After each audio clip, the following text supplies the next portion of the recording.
Okay. On the tutorial, that will show me how to build a 2D game with Godot, Godot 4.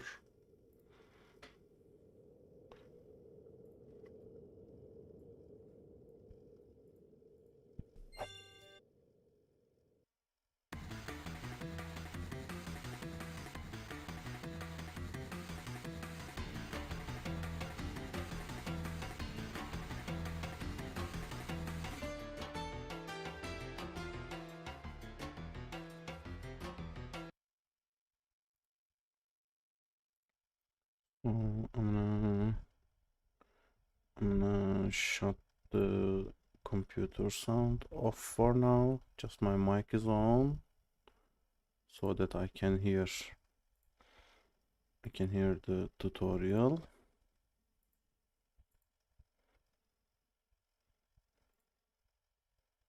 So there are some files that I will need to download. Okay.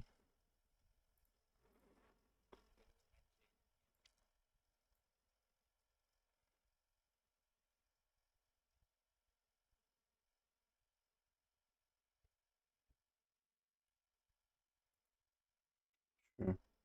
I've downloaded a zip file. Put it here. Okay.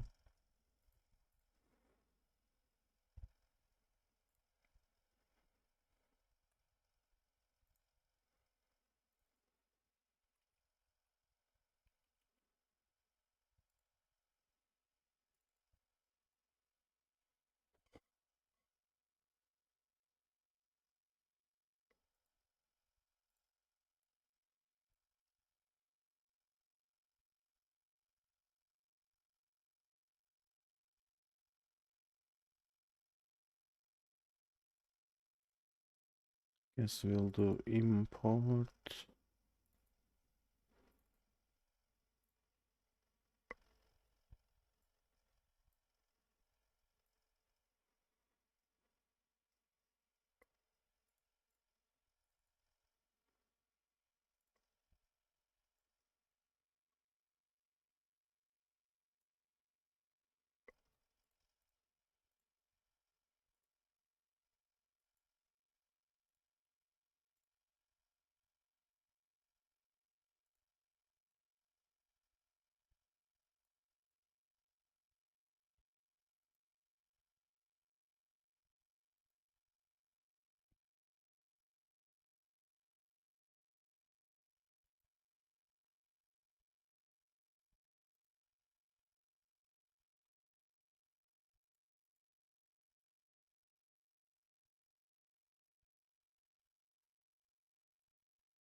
This is a new scene.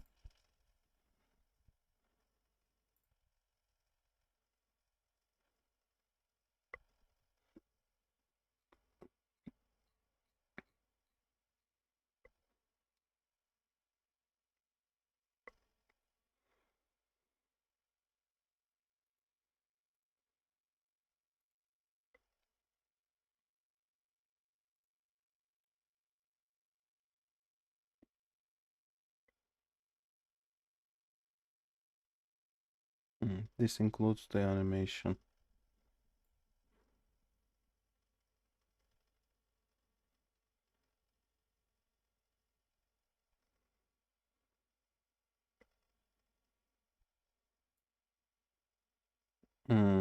All right.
How about I put the how about I put the tutorial voice background for you?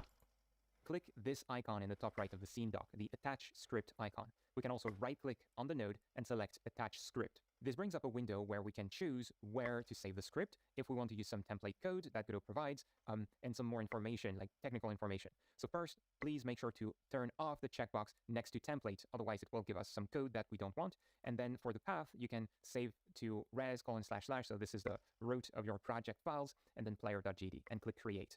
This will create an empty script with the line extends character body 2D. This line means that this code that we are going to write adds code on top of all the code that Godot has in character body 2D inside of the engine. And actually, you can control click on this label, character body 2D, to open its technical documentation page, its class reference. So Godot has this built-in technical help that developers can use to see all of the functions and properties that are available on every node. And this can be accessed by control-clicking text in the editor or going to help, search help, which lets you browse all the code features in Godot. I'm going to close the documentation page and we can get coding. The first thing we want to do is to define the physics process function. To write a function, we start with the func keyword. And in this case, we want to start with an underscore and start typing physics. And you'll see that Godot suggests physics process in parentheses delta. Press enter to confirm and complete this line. And this function is known as physics update or something like that in other engines. It's one you find in pretty much every game engine. And this is the function that the engine will hook onto and call each time it needs to calculate a physics update. Because games update physics and update the general game state many times per second to produce individual images. And so we use these update functions to run our code many times per second, which allows us to move characters, for example. We'll start by calculating the desired movement direction of the player. And for that, we'll use a feature from Godot. So first, let's create a variable that we'll name direction, and we'll use that to store the movement direction. We write the equal sign to assign to it, and then input with a capital I dot get vector. Okay, so input is an object, an entity that Godot provides that you have access in all your script to call some built-in functions that help you check for player input. And get vector is very handy because it calculates a direction vector as a 2D vector value. So it takes 4 arguments that are input names, input map actions, as Godot calls them. These are labels that we give to our input. And we made a few in this project, so we're going to use them right now and then see how you can create and edit your own. So start by writing quotes, and then Godot will give you a list of the input labels registered in your project. So we created the top 4, move down, left, right, and up, which we'll use, and some for the user interface come by default and are used by the Godot editor. Anyway, this function asks us first which input action corresponds to the left direction. So this is move left, then we write a comma, and we're going to then give the right action. And you can see that I'm not inventing them. These are told to me by Godot as I write the function argument. So I'm going to put another comma, and then for the third input action, I want the up direction, which Godot calls negative y, and finally the down action, which Godot calls positive y. So this will give us a vector that we can use to move our character, and we can check that pretty quickly. So the character body 2D that we are working with has a property, a variable called velocity that is built in, and this allows us to give the character both a speed and a direction in the form of one 2D vector. So we write velocity. You can see that this turns slightly blue because this is one of the properties of our character 2D, and we write equals, and then we can say direction times whatever value you want. So you could say 600, something like that. So this would mean move in the input direction at 600 pixels per second in this case. Okay, so we give the character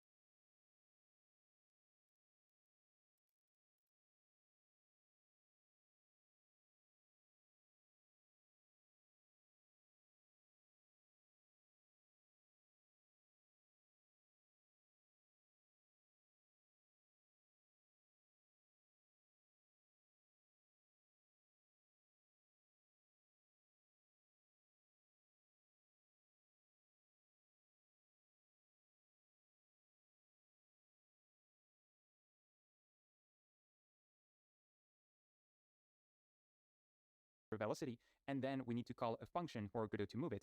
And this one is also built into the character body 2D and is called move and slide. So you can just call it, and if we run the scene by clicking this icon in the top right or pressing F6 on our keyboard, you're going to see, well, the character is in the top left, but if you press the WASD keys, you're going to be able to move the character already with just 3 lines of code. So this is the basic way of moving a character body. And note that this will automatically take walls and other collisions we will add to our game into account. Let's see where these labels, the input actions, come from in the project. To do so, we go to Project, Project Settings, so you can click that, and then you'll land on the General tab, but you want to go to the second tab, Input Map. And here you can see move left, move right, move up, move down. So we just define them for you. Let's see how you can define your own. Let's say that you want a different action named jump because your game has a jump, or perhaps like shoot because you have a gun.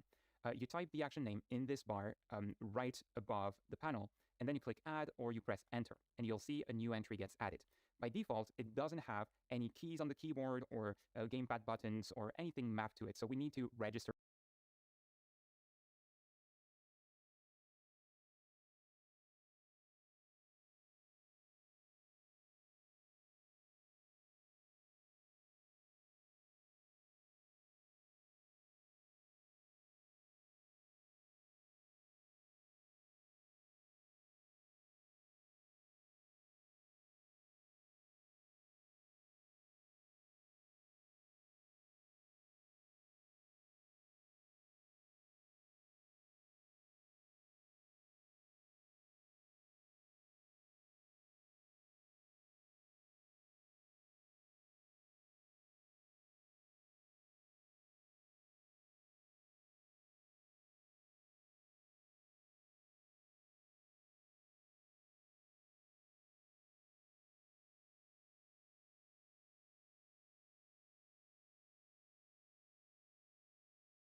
game has a jump, or perhaps like shoot because you have a gun.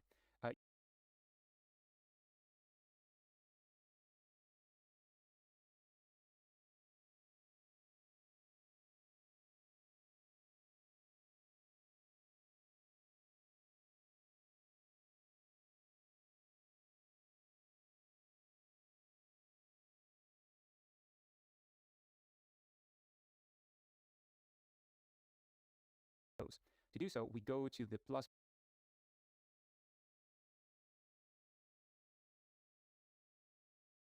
button on the right of our label and click it, and this gives us a menu where we can search for the kinds of inputs we want. So let's say we want the left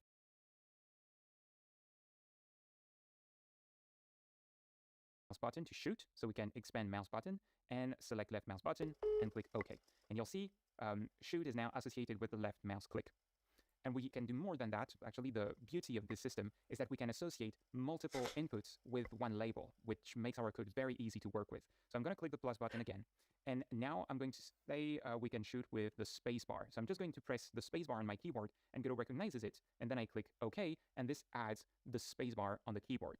I'm going to press plus again. And let's say I have a gamepad, and I want the RB button. So maybe I'm going to click the filter input in there and say RB, which is the right bumper on the Xbox controller. And you can see that Godot suggests it after searching for it. And so I'm going to click OK there. And now I have 3 different inputs that can trigger the shoot action: clicking the left mouse, pressing the space bar, and the right bumper on an Xbox controller, or right shoulder on PlayStation or Switch controller.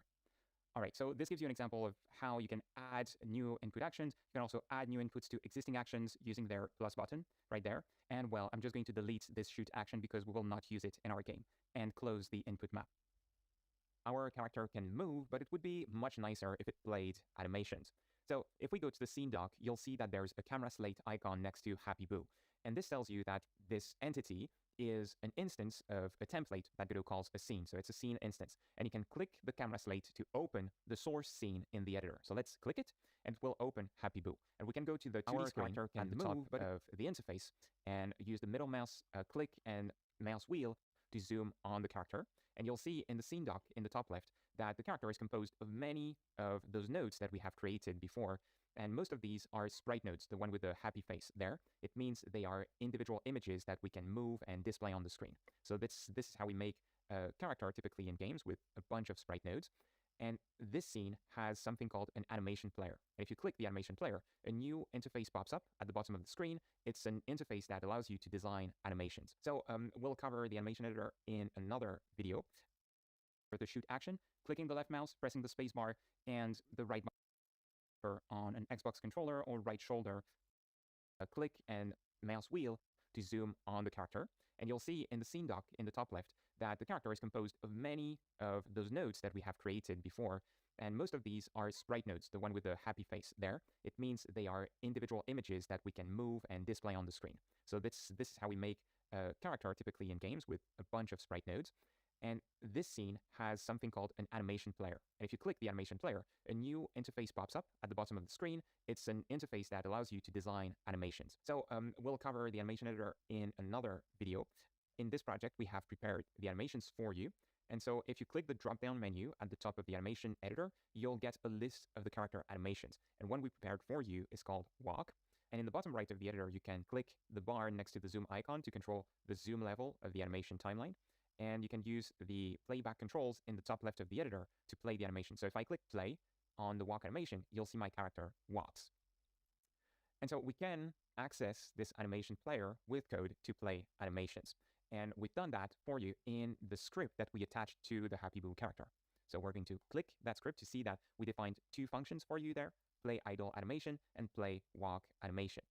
We can call these from our player script. So I'm going to close the Happy Boo scene by clicking the X arrow next to it. I'm going to follow the animation editor at the bottom of the screen.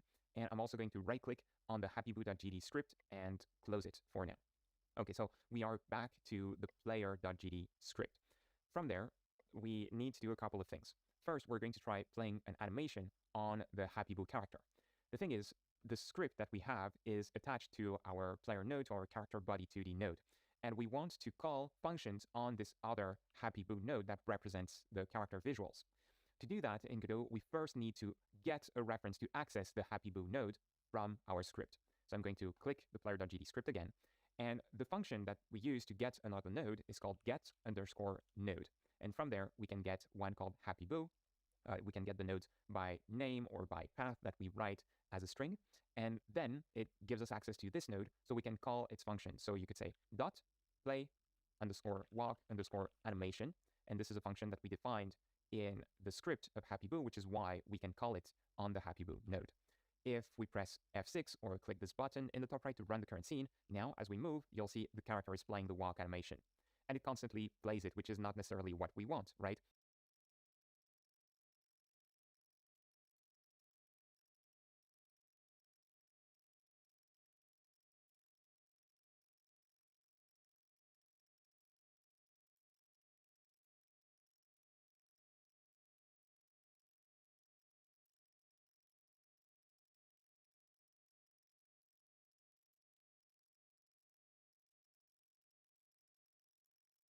We want to play walk only when the character is walking.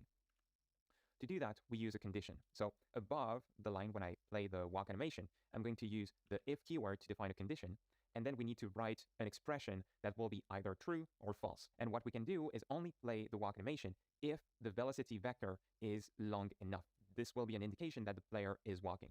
So we can write velocity dot, and then we can call the length function on that vector value, on that velocity, and this will give us the length of the vector as a decimal number. So we can write if velocity.length is greater than 0, we need to add a colon at the end of the line, and then we need to indent the following line to be part of this block of code. So in GDScript, it works a bit as in Python. The spacing that you have at the start of lines is meaningful.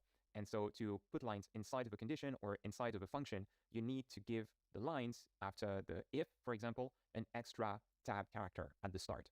And this is how the language knows how to group code together. So the condition says if the velocity vector has a length greater than 0, we play the walk animation, right? And this works because our velocity multiplies the direction, the input direction, by a number. Now, if we don't press any keys, the direction vector will have a length of 0, and 0 multiplied by 600 is going to give us a vector of length 0. This is not enough, though, because if we play the game, if we start moving, the character keeps playing the animation. It doesn't revert back to not animating. So what we can do is go back one indentation level to the same level as the if and write else.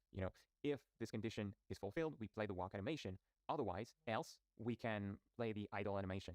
To do that easily, we can click on the line where we play the walk animation, press Ctrl+C to copy the line, then click the line after else and press Ctrl+V to duplicate the line we copied. And we can select the word that says walk and change it to idle. Now, if we press F6 and I move the character, it's going to animate walking, and if I stop, it's going to play the idle animation. Before we move on to creating the game scene, I want to talk about getting nodes because it's something central to Godot. When we use the getNode function, we pass not just the name of the node we want, but the path to the node. Let me show you what happens if I change the hierarchy of nodes in my game. If I press F6 to run the scene, now I get an error. And the error tells us basically that the getNode didn't find the node that we were looking for. So now, because happyboo is a child of the collision shape 2D, we can't just write happyboo, we have to write collision shape 2D much nicer happyboo. So we give the name of a node, slash to look at its children, and then the name of the child node, and we can make this path as short or as long as we want, right?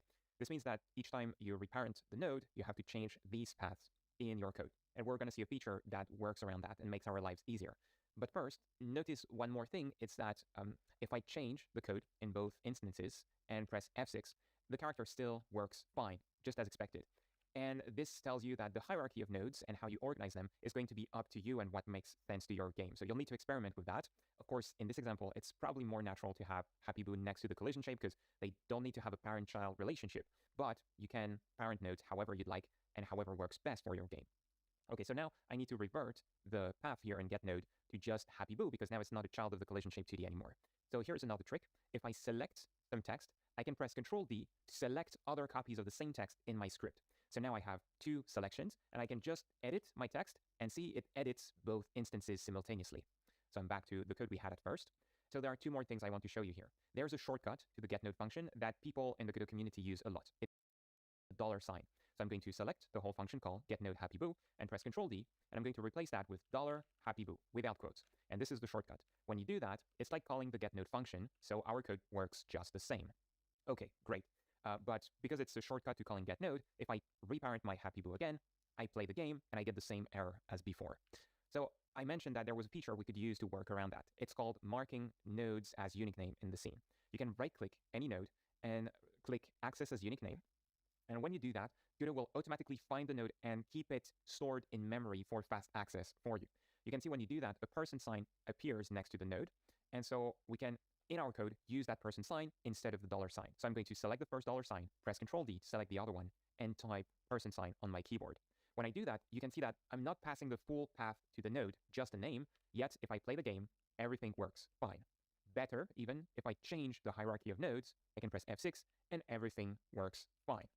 So this is a great feature to use on the nodes you need to access in your script. It also has a performance benefit for you because Godot will get the node only once at the start of the game for you, and when you call the getNode function instead many times, Godot has to do the calculations to find the node each time. With this feature, it does not. Now, the limitation of this feature is that it only works within that scene, within, the scripts attached to character body and all. And when we start to create the mob and the game, we will not be able to access this HappyBoo node from other places in our code base. Next up, we will create the main game scene. To start with, I want to rename the character body 2D node because when we add the player to the main game, this is the name that will display. You can double-click on the name of the node and select the text and write whatever you want in there to rename, and then press Enter to confirm. I'll save with Control-S, Command-S on Mac, and we can get creating our main scene. Go to Scene, New Scene, to create an empty tab in the editor, and then we'll click on 2D Scene to create a new Node 2D at the root of our game. There again, I'm going to click the name and change it to Game. It will be a bit more explicit, and press Control-S, Command-S to save the scene. So we could call it a Survivors game, for example, because this is the kind of game we're making. Press Enter. The next thing we want to do is head back to the 2D view. To do that, I'm going to click 2D at the top of the editor, and we can add our player in there. So I'm going to fold the characters directory in the file system doc and click and drag player.tscn to the center of the rectangular area in the editor. This area represents our game window, or the screen, the area that will be displayed in the game. The background is currently gray and very ugly. We want to change. Going to add a new node. So with the game node selected, press Control-A or Command-A to bring the Add Node dialog and start typing color rect. This is a user interface node that Godot provides that displays a rectangular area with the desired color. Click Create to add it, and you'll see a small rectangle in the top left. If you have the select mode active, you'll see these dots, and you can click them to resize the node. And if you pull on the bottom right dot, you will be able to resize to cover the entire game area. Now, the problem is it displays in front of the player, so we can click and drag to reorder the node in the scene doc and place it above the player so that it draws behind, because the drawing order by default is from top to bottom, right? So color rect is going to draw first, and then the player draws after it, so it draws on top of the color rectangle. Let's add trees to the scene, which will give us two things: nicer visuals and also a way to test the collisions of the player. In the file system doc, in the bottom left, you'll find a trees directory with a pine tree image. You could absolutely click and drag that image onto the game area to place pine trees. The thing is, this creates Sprite 2D nodes, and these only give us visuals. They don't give us any collision information for the physics engine. So instead, we will create a new scene that uses this image and has collisions. So we go to Scene, New Scene to create the scene, and we're going to start with another node. This time, we are looking for Static Body 2D. As the name suggests,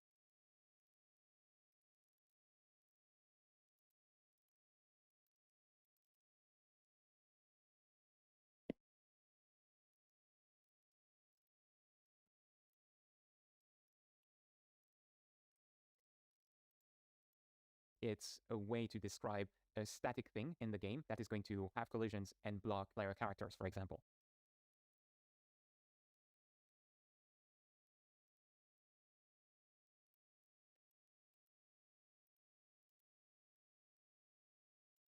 Now, the problem is it displays in front of the player, so we can click and drag to reorder the node in the scene doc and place it above the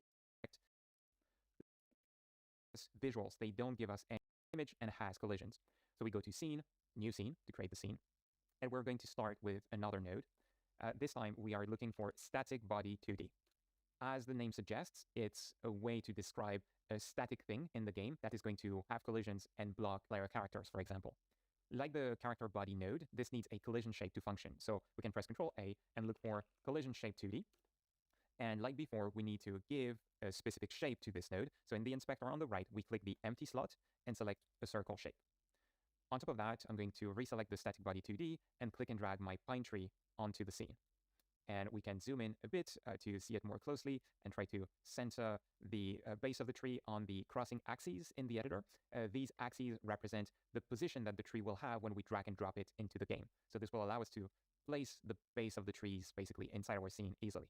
You'll notice that the collision shape appears behind the tree, so we can change the order to see it in front of the tree, and then click and drag on the dot to make the collision match the base of the tree. This means that the player will only collide with this circular area because we want the player to pass behind the top of the tree, right? The collision should only be around the base, which is really what is going to be blocking you. On top of that, we're going to add a nice little shadow to the tree, which will allow us to see another of a sprite. So in the file system doc, we have a shadow sprite, but instead of opening the folders individually, one thing you can do to find a file is to click the filter files field and look for a certain name. In this case, if we look for shadow, we will find the ground shadow sprite. You can click and drag it onto the game scene, and it appears in front of the tree. So I'm going to click and drag ground shadow behind the pine tree. One thing we can do that's pretty cool with the can scale down an image, just like we did to upscale our color rectangle. So you can click and drag on one of the dots to scale down the shadow. Now, the thing is, if you do that, it's going to push the size towards the opposite corner. So instead, you can press the Alt key and the Shift key down together while clicking and dragging, and this will scale the shadow uniformly, and you can make it so it has an appropriate size for the tree. The shadow is white, so it doesn't really look like a shadow right now. And actually making it's white allow us to recolor them directly in Godot. So this is why we made the shadow white. If you select the ground shadow node by clicking it in the view or by clicking it in the scene doc, in the inspector on the right, you can see it has a bunch of properties of settings that you can change, many of which are behind folded sections. We want to expand visibility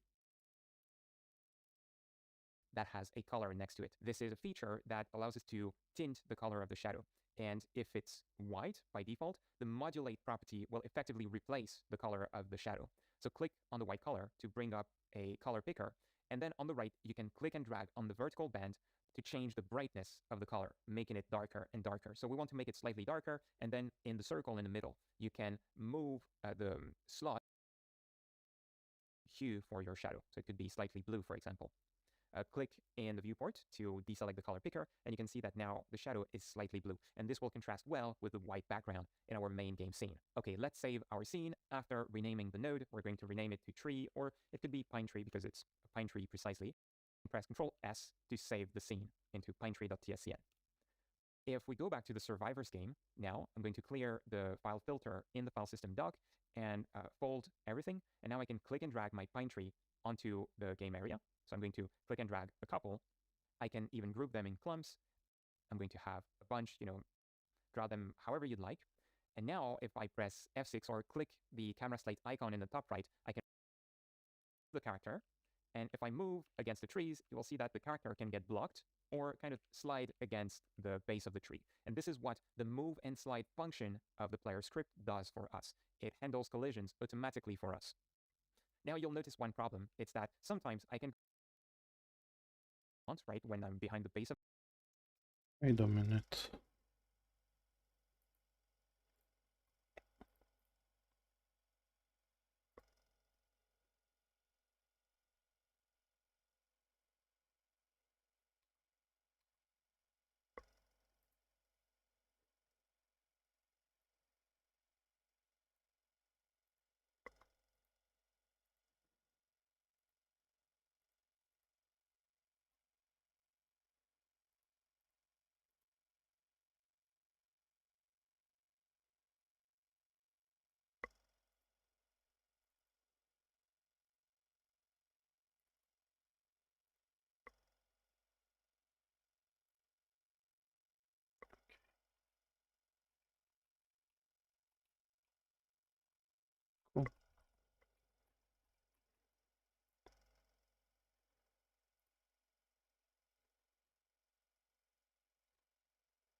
these together so that there will be no free passage for the player. Like that.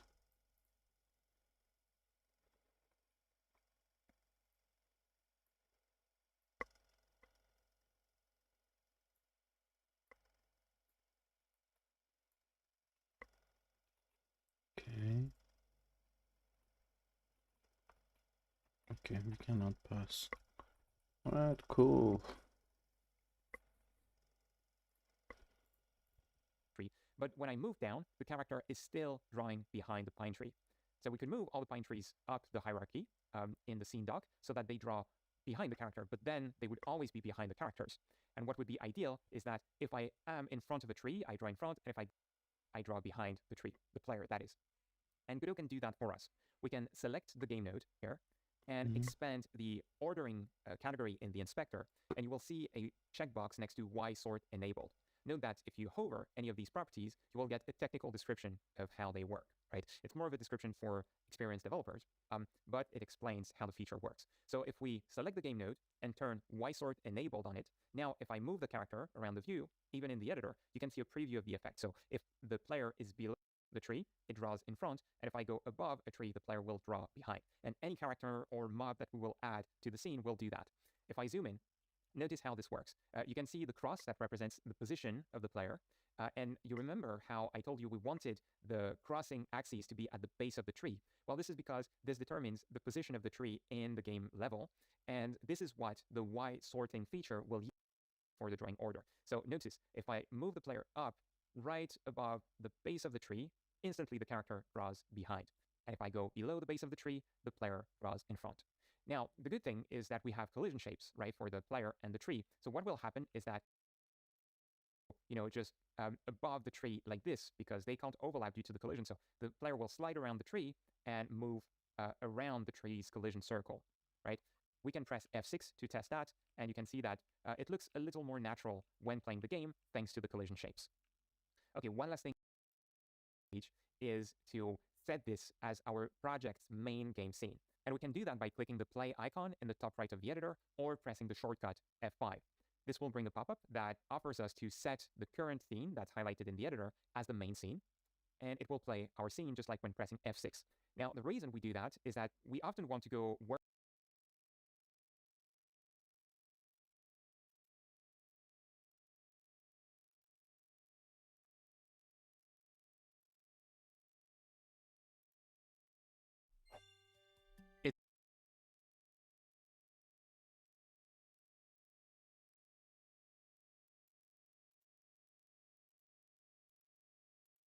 a pine tree precisely, and we can press Control S.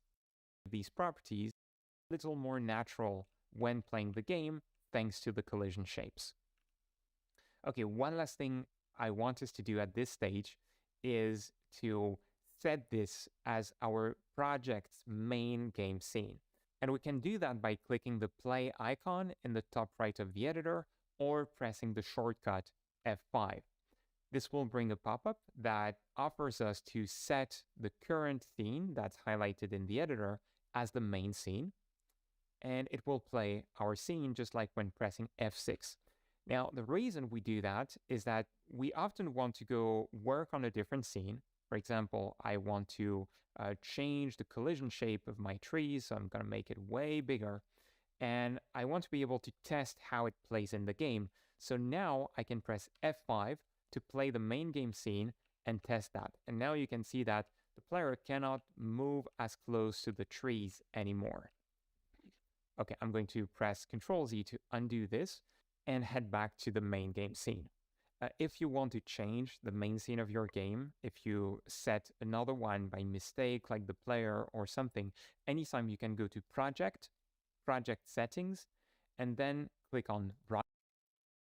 And this is where the main scene is selected. So anytime you could change the paths there, or you could click the folder icon and go select another main scene, click Open, and this will change the path for your project. Next up, we'll work on mobs that chase the player. So let's go to Scene, New Scene to create a new scene for them. And we're gonna create a character body 2D node. So click on Other Node, and in the Add Node window, search for character body 2D. This is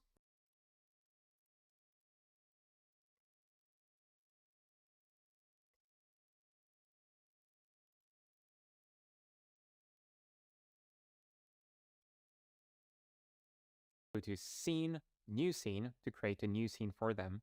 And we're gonna create a character body 2D node. So click on Other Node, and in the Add Node window, search for character body 2D. This is perfect to move the mob around and to make them collide with the trees as well. Okay, so we can already rename the node to mob for having a clear name. And next we will add the slime we prepared for you as a child of that. So expand the characters directory, and there you want to expand slime, and you'll find slime.tscn. You can drag and drop it onto the mob node.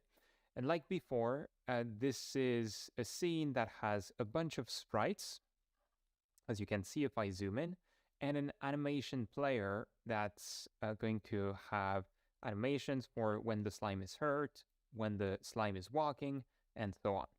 And we expose them as functions, play, walk, play, hurt, in the script attached to the slime node. So I'm going to close this and head back to the 2D view, call the animation editor. And there we need to add one more thing. What is that? Well, it's the collision shape as usual. The warning tells us that next to the mob node. So select the mob node, press Ctrl A, Command A on Mac, and search for collision shape 2D. And once more, we go to the inspector, click the empty slot, and create a circle shape for the slime. This will be what the slime uses to collide, but also to damage the player upon touching the player. So we want to place the circle so that it encompasses the slime as best as possible. This will also be used as the collision shape for touching the slime with the player's bullets. That's our scene done, so we can save it as mob.tscn, will be fine. And we're going to add a script to move the mob. So select the mob node and click the Attach New Script button.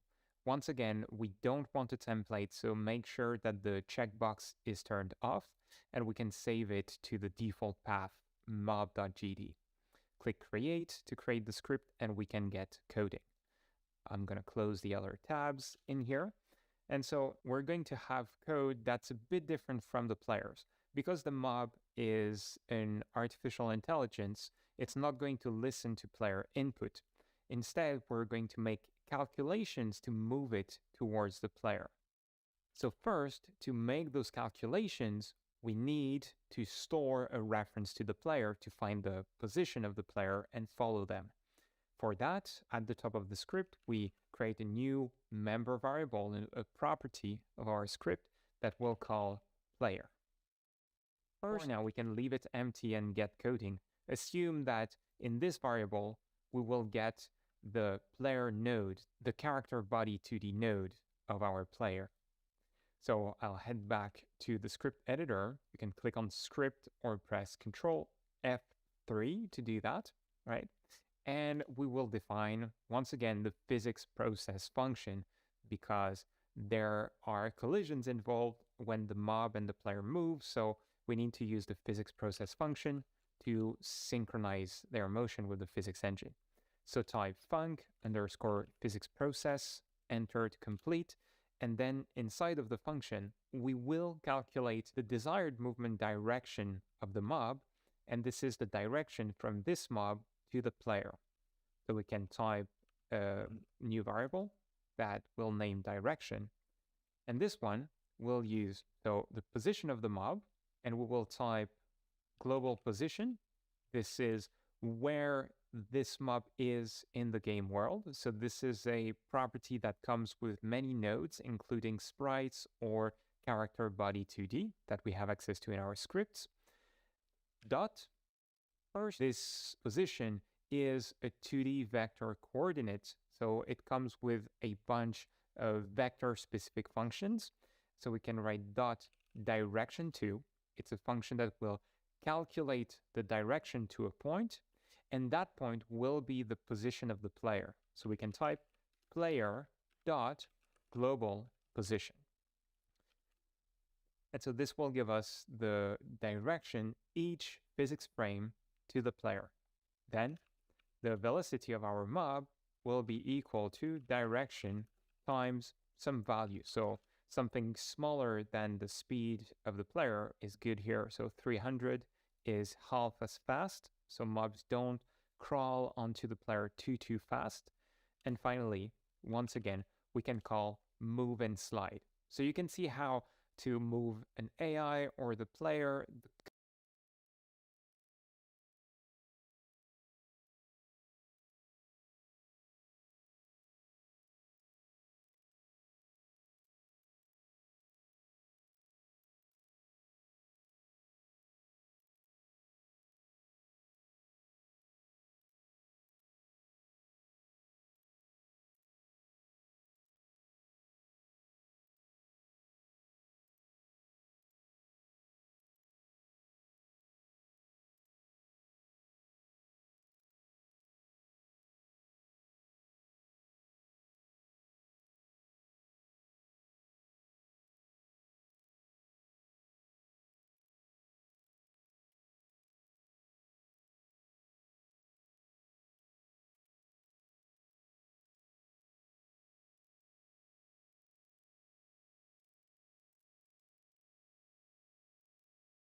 Hey guys, two guys joined in. Two guys joined me in the chat. Lemon Games. Hey, hey, hey.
Thanks, Lemon Games. See you around.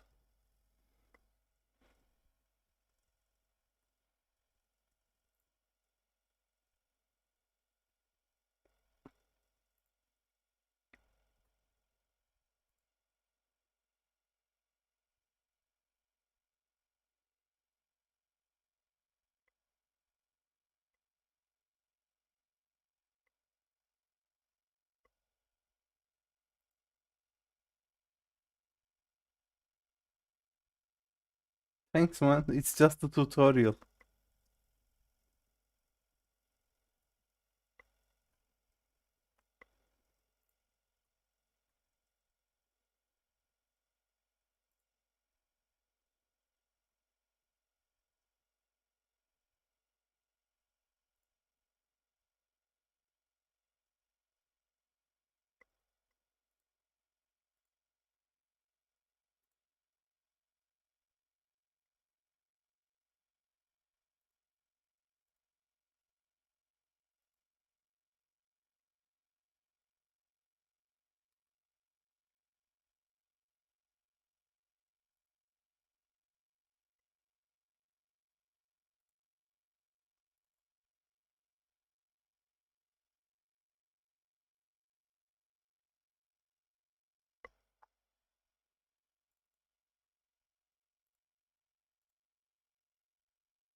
Alright, bye, Lemon Games. See you later.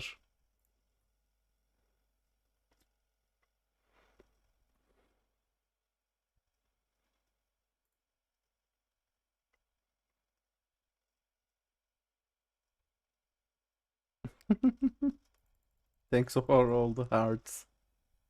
Love you too. Bye bye.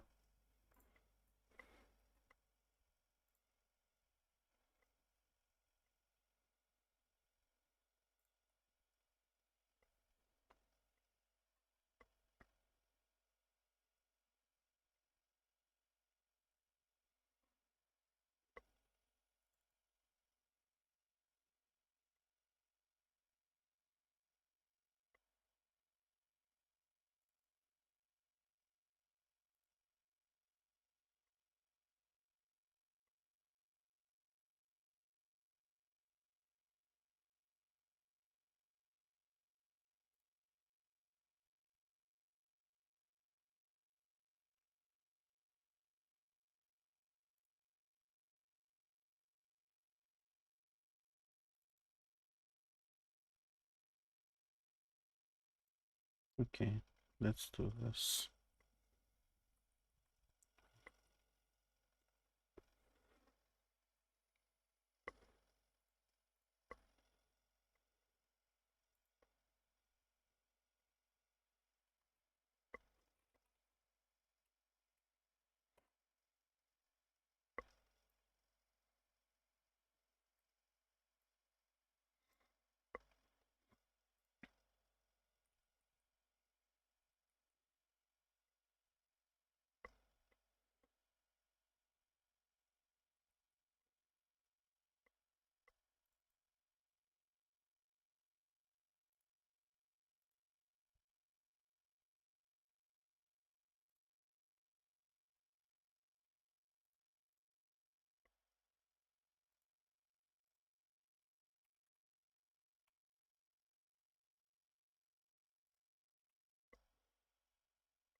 Cool.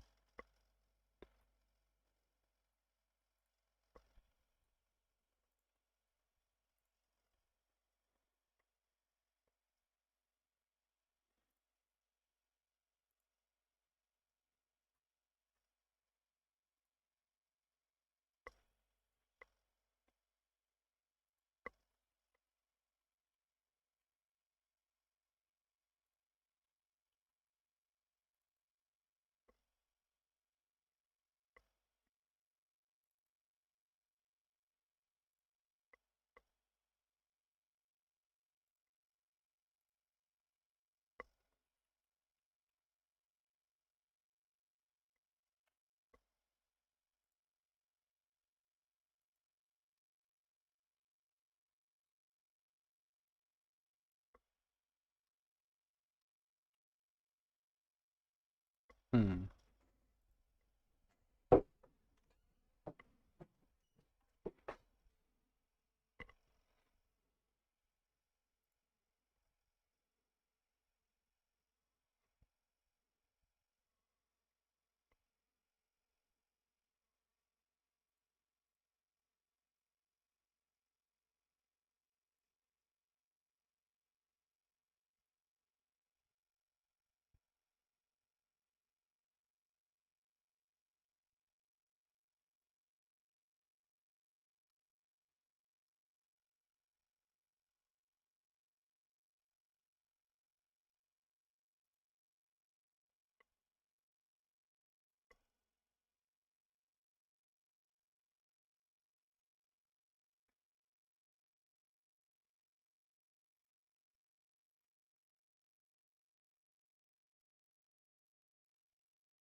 Nice.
Hmm.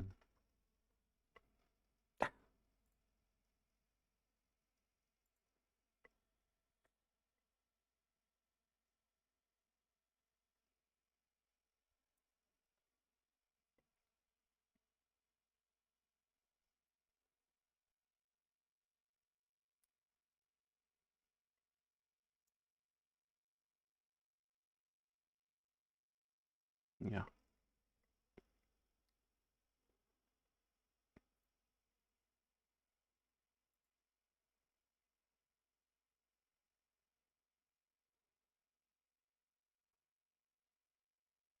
Mm-hmm.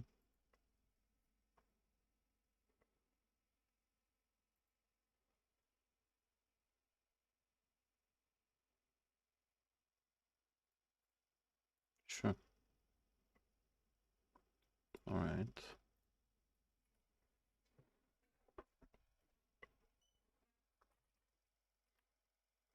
Mm-hmm.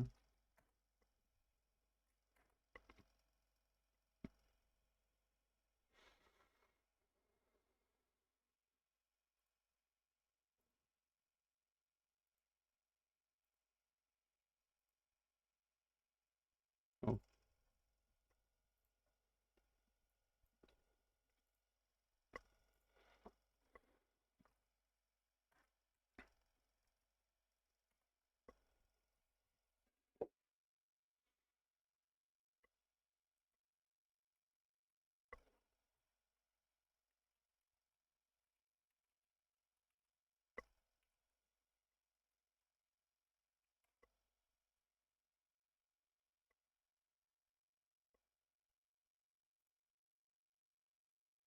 hi, Noor. Welcome.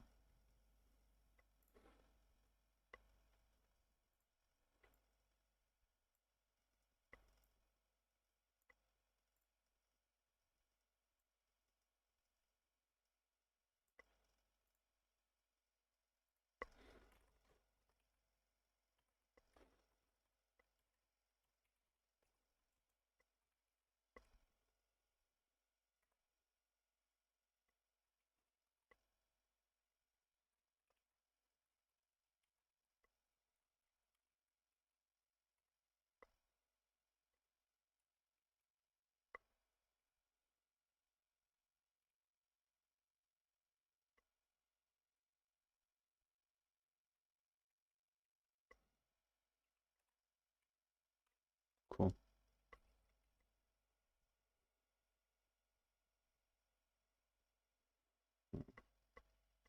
I don't.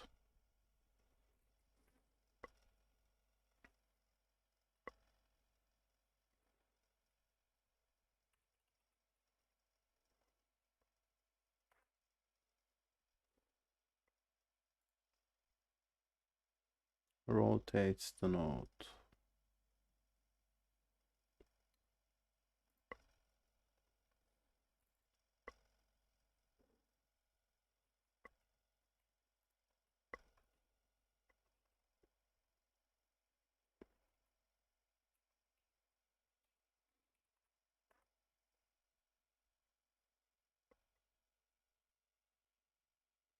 All right. Bye, Noor.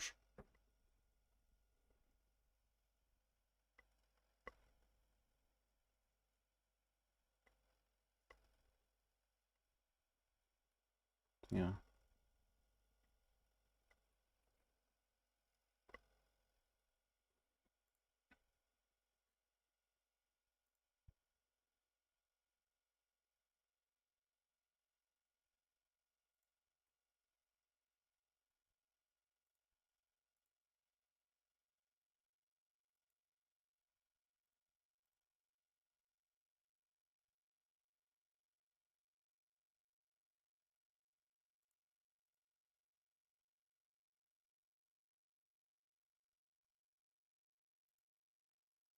Wait a minute.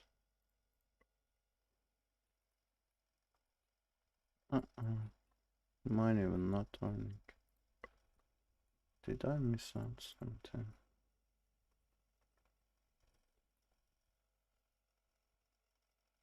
I said look at.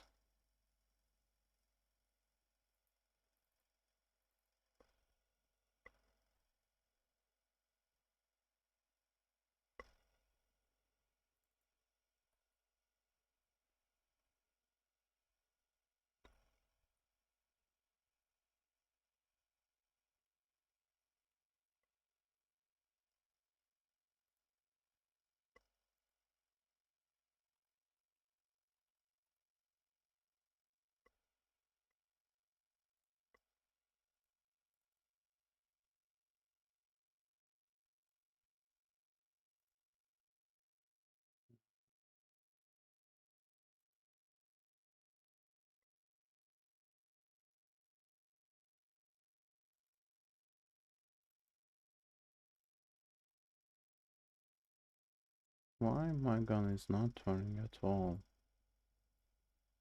Is this too large? Maybe.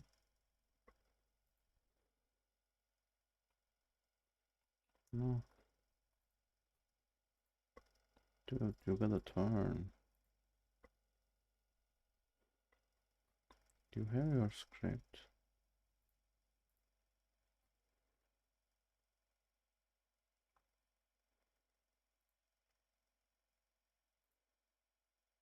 Yeah, here it is.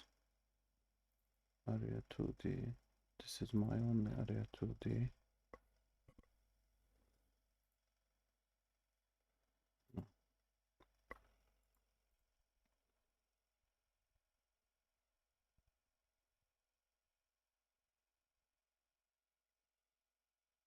Oh,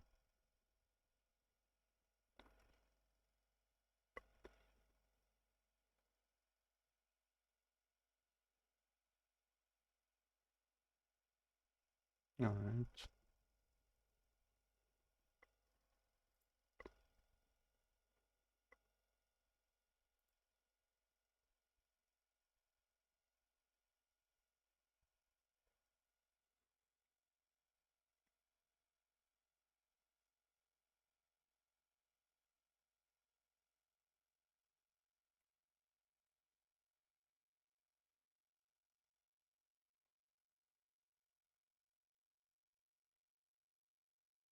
Mm.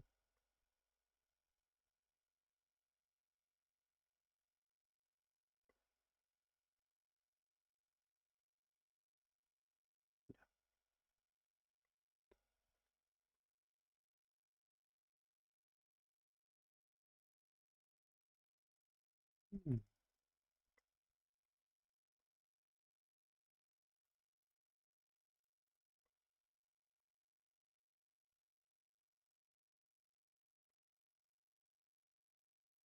Yeah.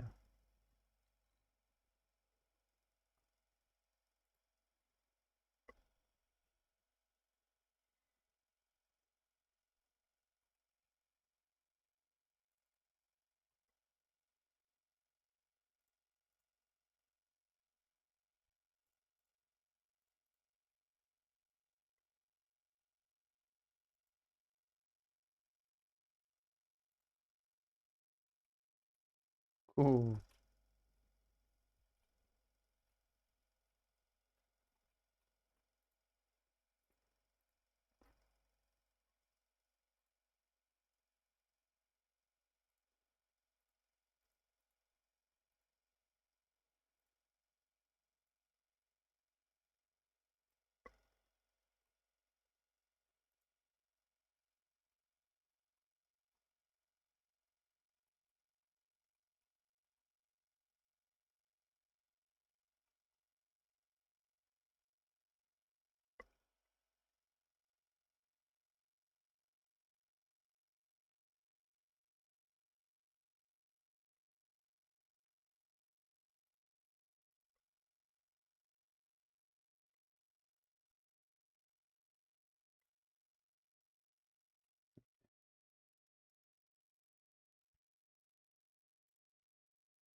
let me do that. Other node, area 2D. Okay.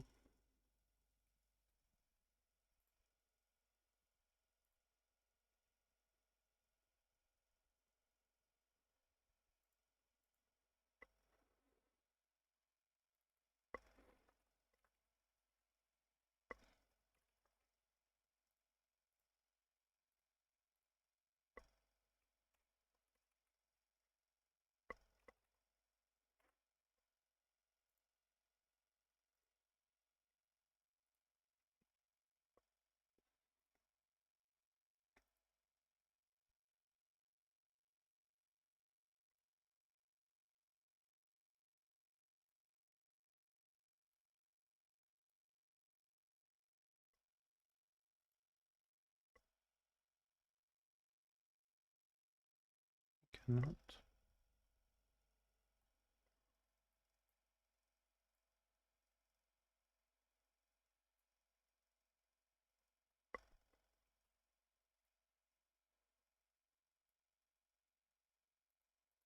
Hmm.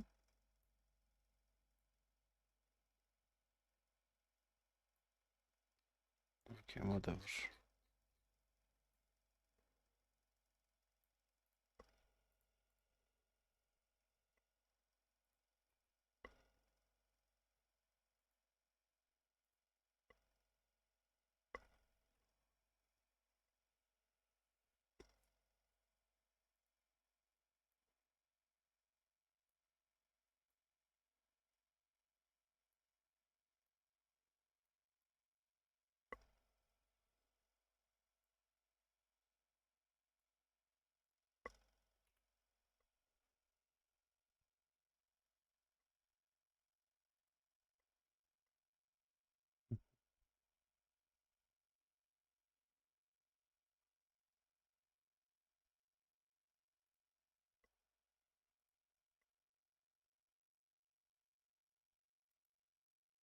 Yeah.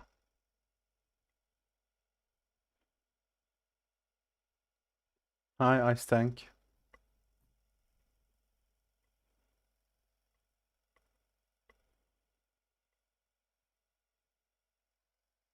Hmm.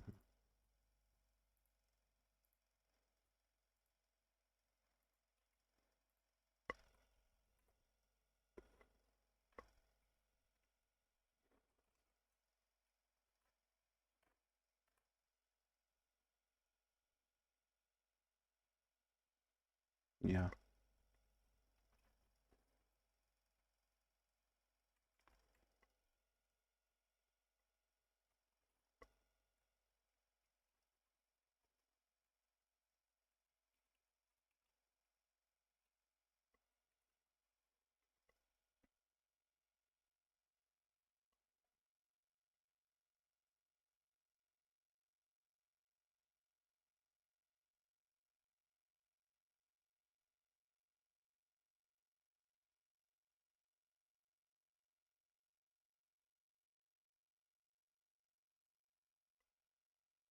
Yeah. Sure.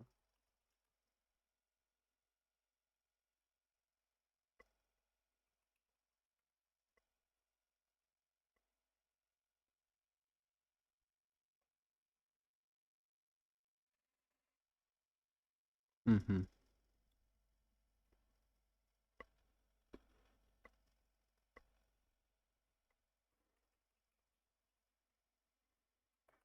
Cool.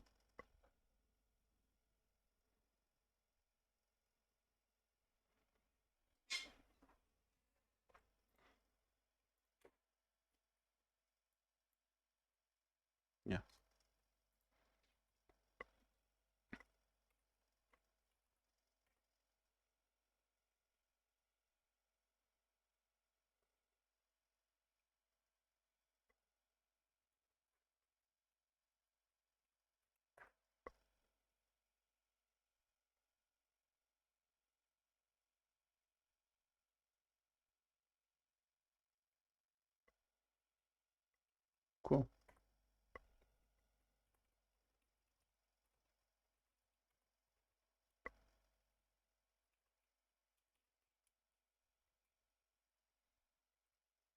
Really? Okay. Yeah.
Yeah.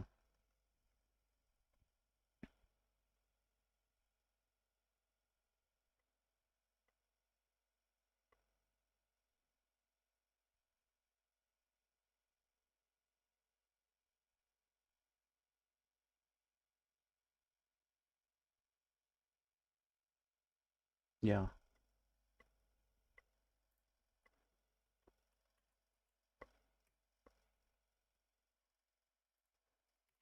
Okay.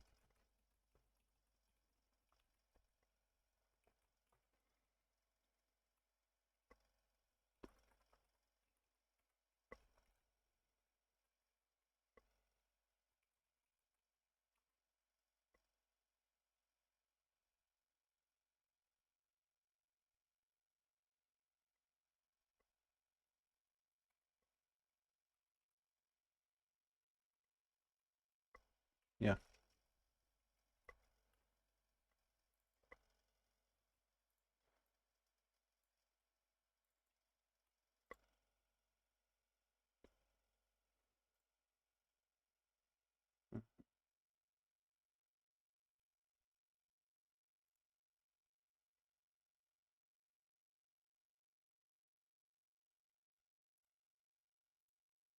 Mm-hmm.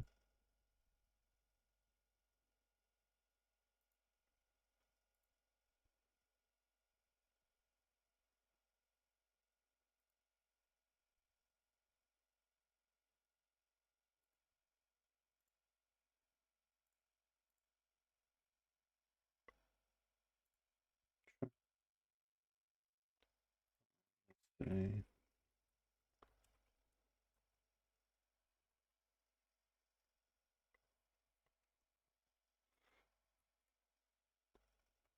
Mm-hmm.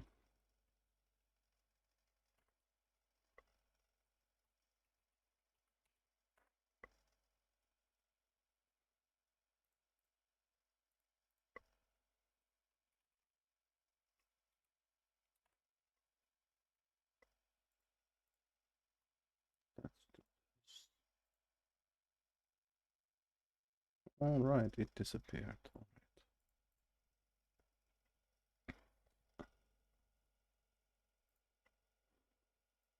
All right. Mm-hmm.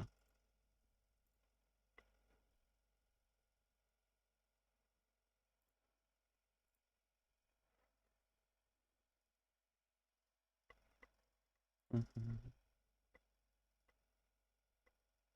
Yeah. I don't see it. Select a single node. Isn't this a single node?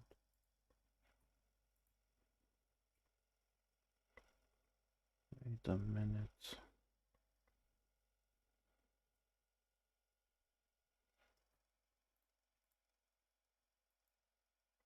Oh, found it. Mm-hmm.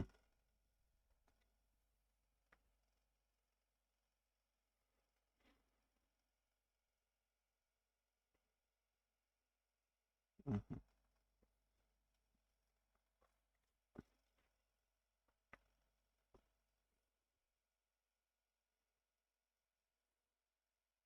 Yeah.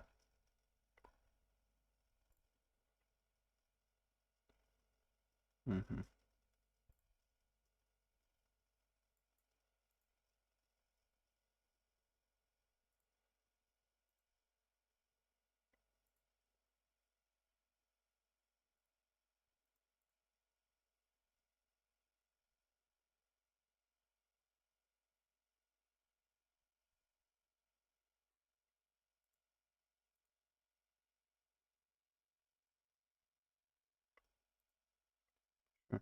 Body entered.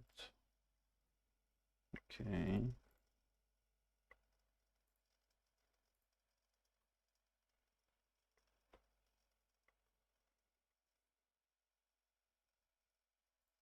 Mm-hmm.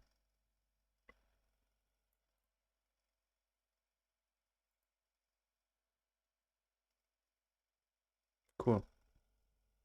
Hi, Tom. Welcome.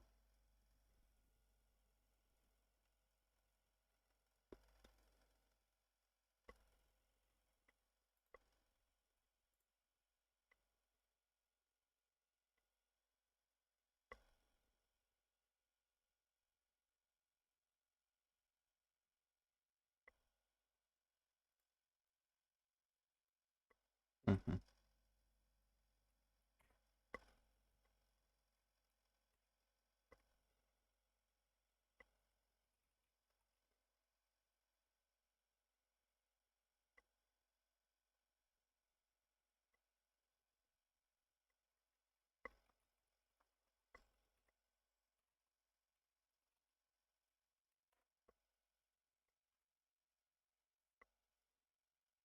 Okay, we will implement this, I guess.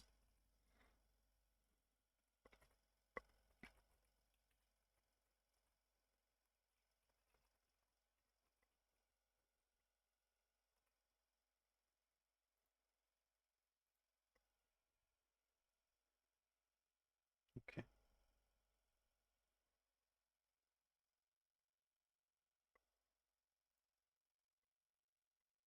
Mm-hmm.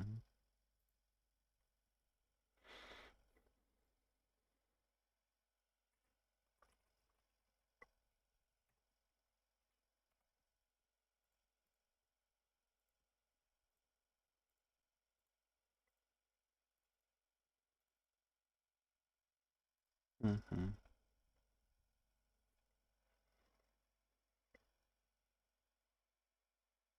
Okay.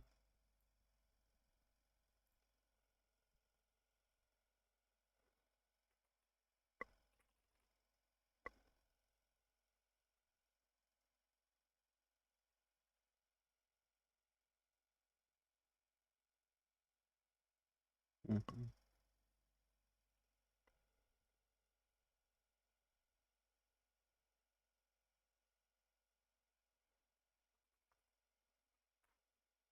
Okay.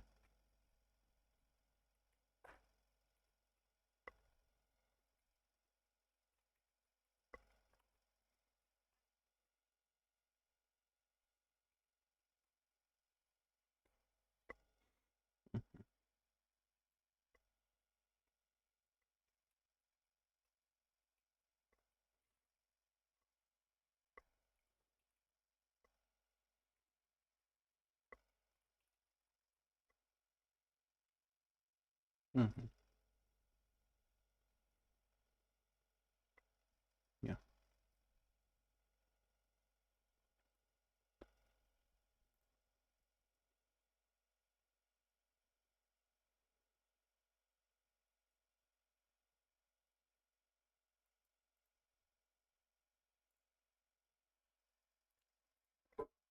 Okay.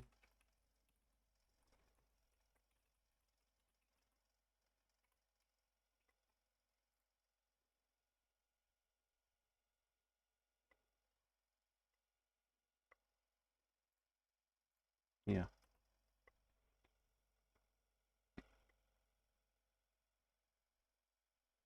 Mm-hmm.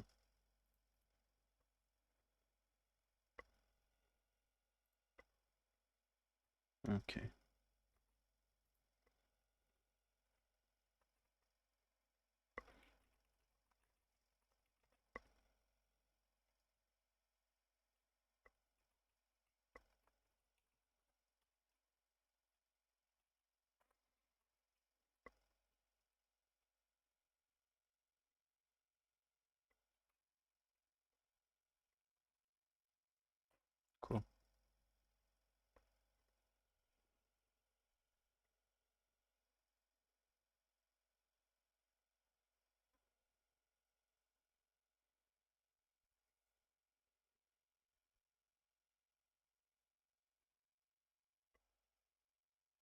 Mhm.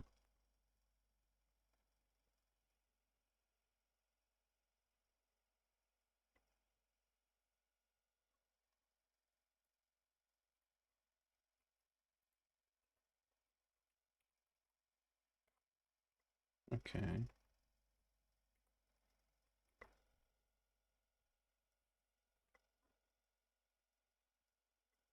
Yeah.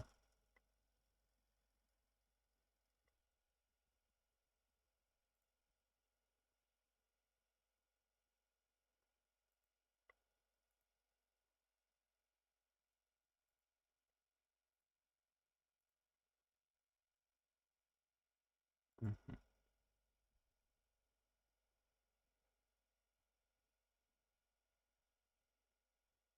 Okay.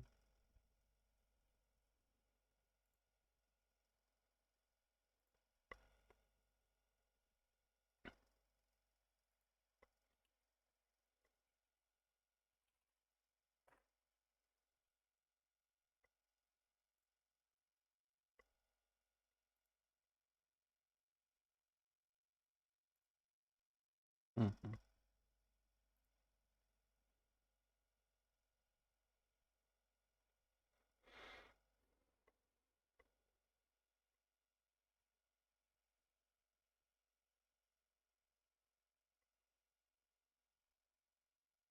Mhm.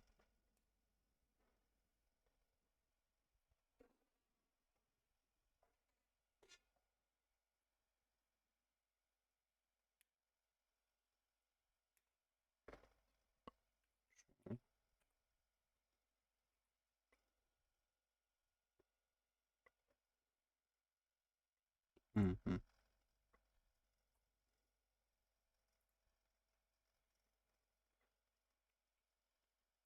Yeah, the signals. Mhm.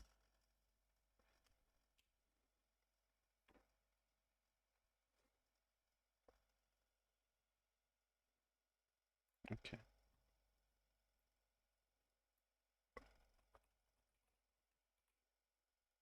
Shoot.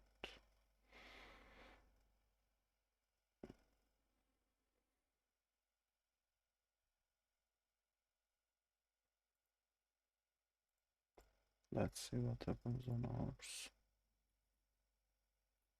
Are we even shooting? Oh, we are. But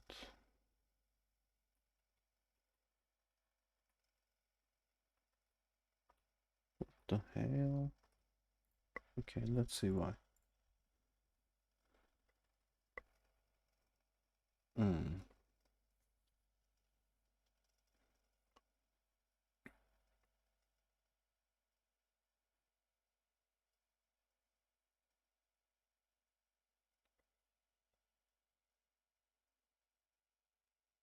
Okay.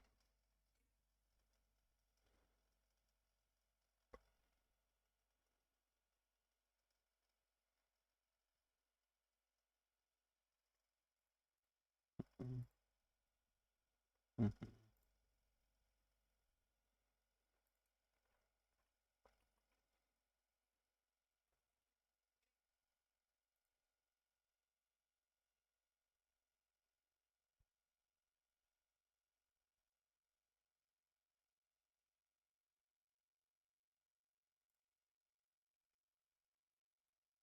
Okay.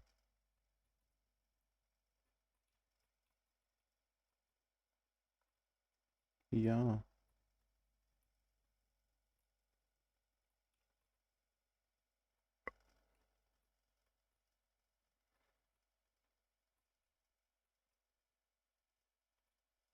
Mm.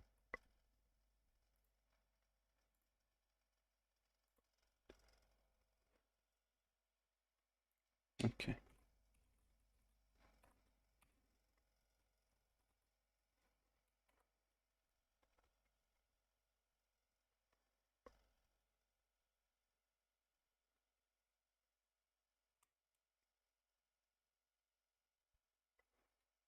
Okay.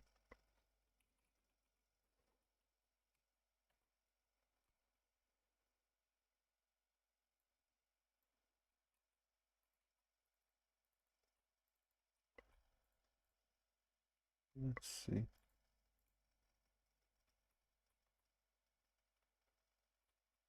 Cool. Cool, cool, cool. Pretty cool. All right.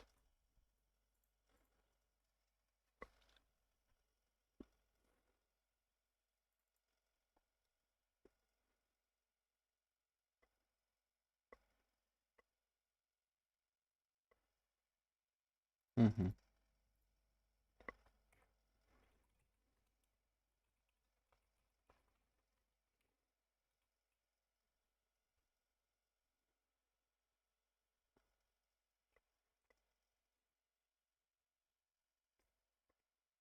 Mm-hmm.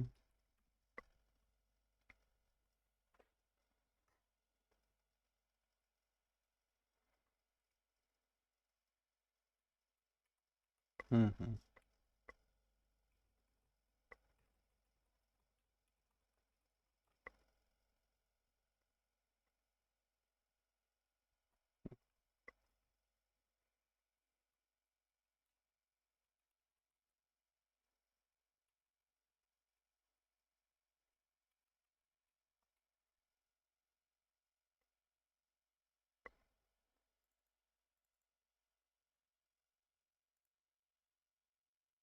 Hey, how to pronounce your name? Getray. Yeah, I'm fine. How about you? Just following a tutorial about Godot. I'm just started learning.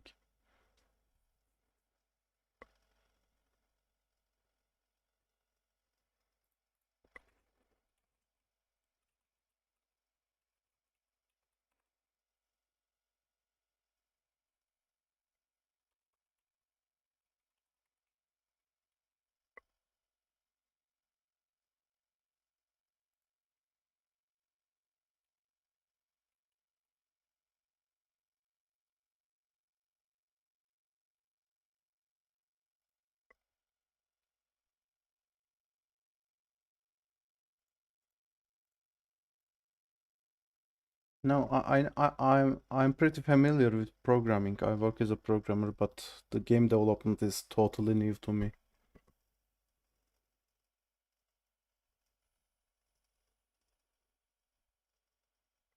Yeah, this is the tutorial of GDQuest. Yep.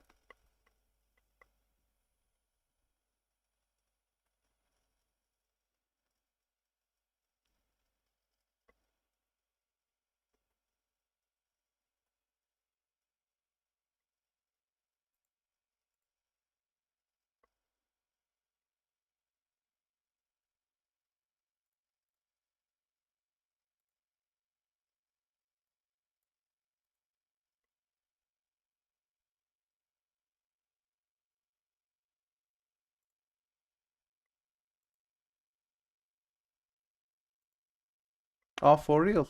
I'm also thinking about developing this kind of game for a starter. It looks easy enough, isn't it?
Yeah.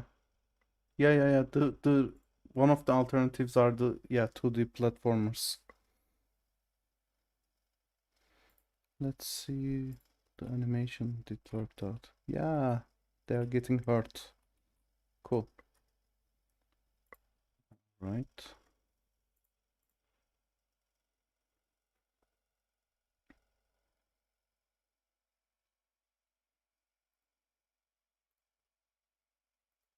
Mm-hmm.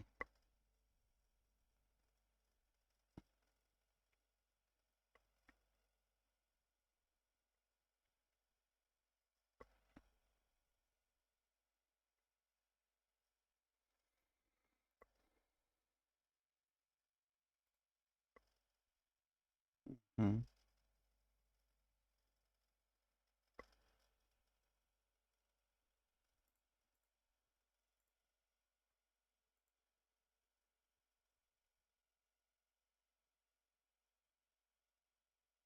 Oh, cool. I could really use the resources. Yeah, that would be really fine.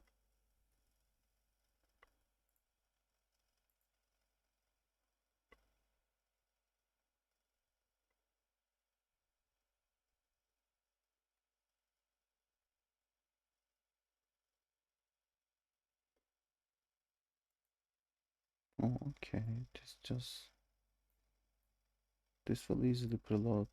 Oh no. All right. We can do preload.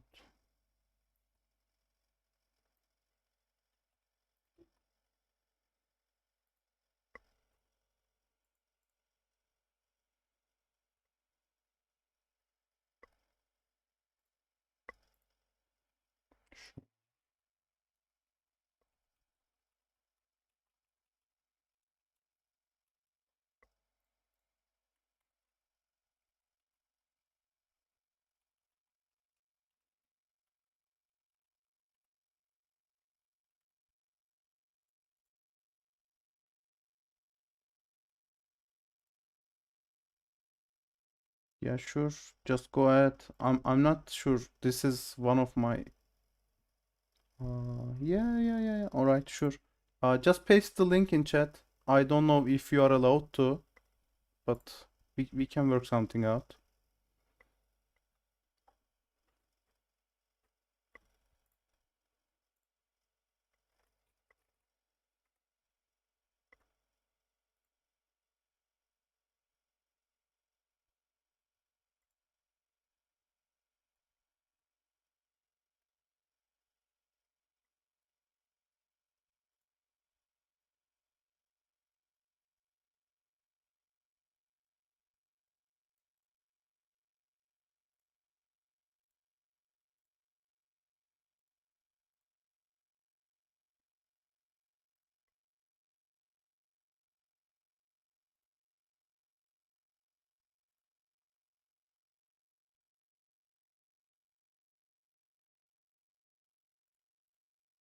Okay.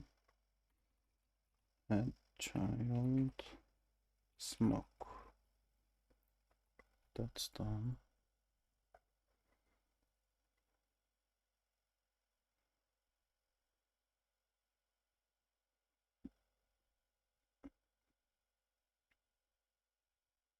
Mm-hmm.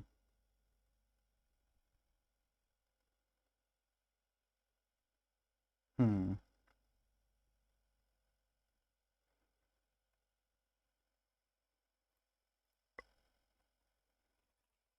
Okay.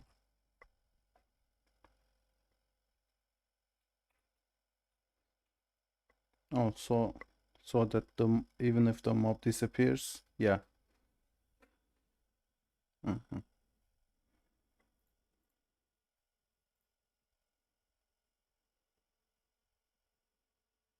Yeah, definitely. Just the resources would be fine.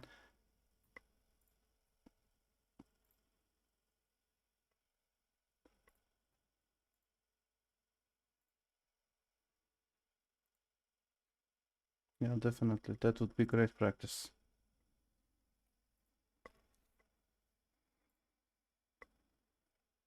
Sure. Global position.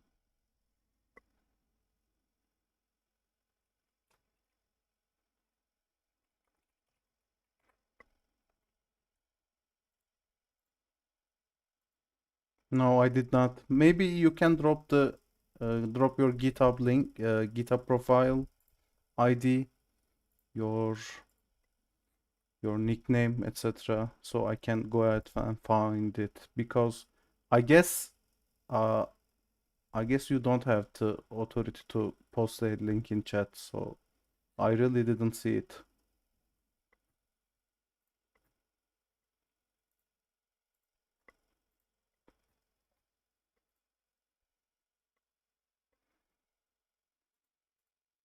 Let's see if the smoke plays well. Cool. Yeah, and the position it works well.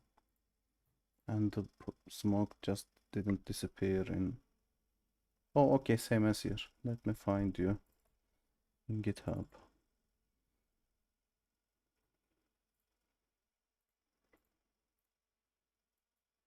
GATREH. Okay. Oh, you have lots of Godot games. All right. It was really a blessing to meet you, I believe. So I'll just follow you in GitHub. So I will have easy access to your public repos. All right. Thanks for dropping by in the chat, by the way. You may have skipped.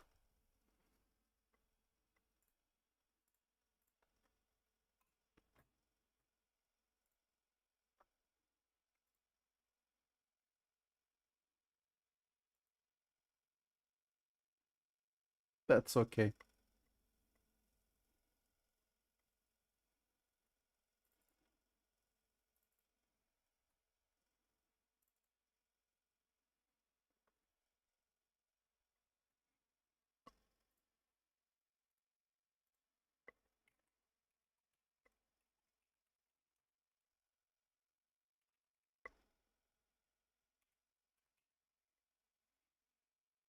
Hmm.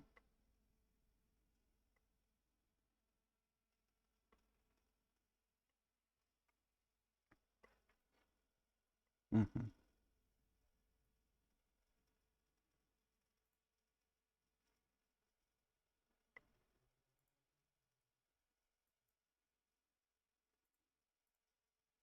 Okay, let me find it. It's under enemies, but repositories. You have Pong, Breakout, the game, a reading app. Oh, Vampire Survivors clone. Alright, found it. Thanks. You have. Alright, you have some effects, some characters, some presets. Alright, it's the second one.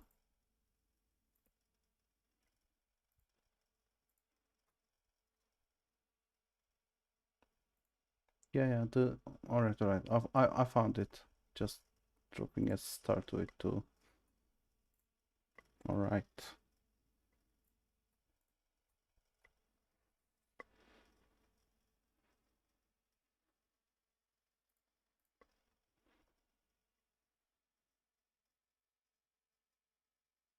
Mm-hmm.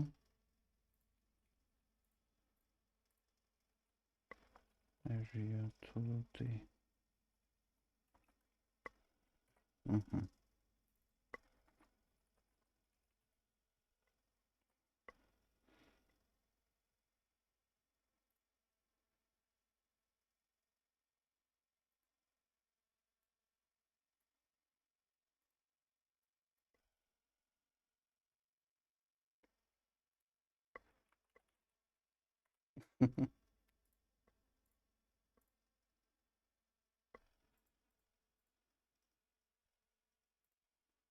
Wait a minute, lots of things stack. So go on select.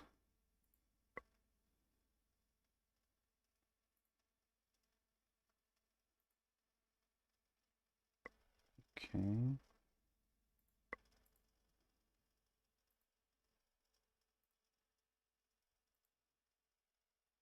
Symbol for circle. All right.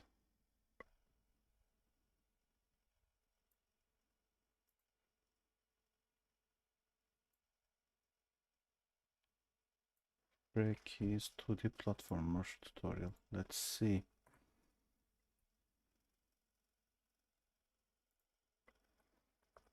Tutorial. Godot.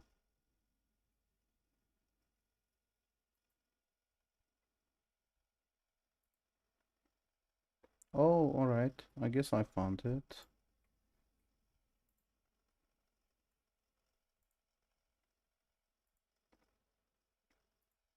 Oh, it includes, yeah, different tiles, tile mapping, world shaping. All right, cool. Definitely saving this tutorial too in a watch list. Yeah. Okay, did that. All right, man. You're helping me a lot. Thanks.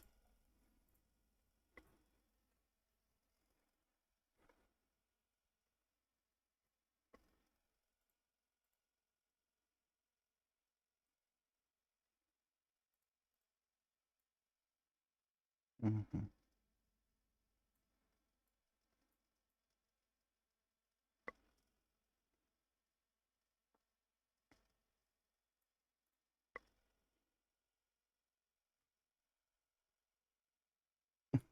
Thanks a lot.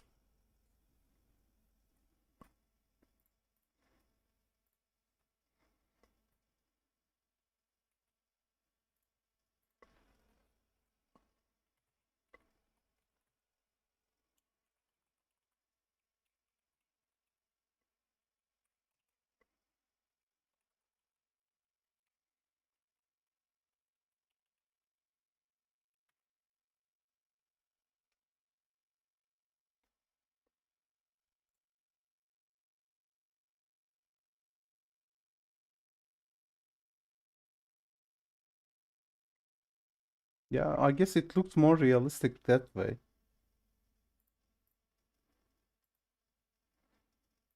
isn't it? It looks like he is holding it.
I mean, Godot looks easy to learn, and it's not some corporate bullshit like Unity. So that's why I chose Godot. It's really fine.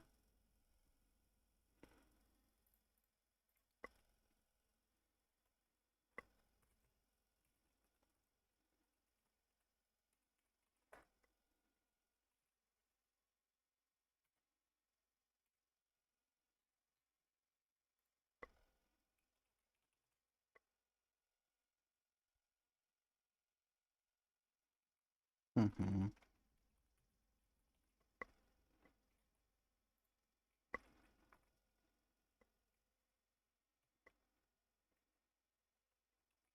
Okay.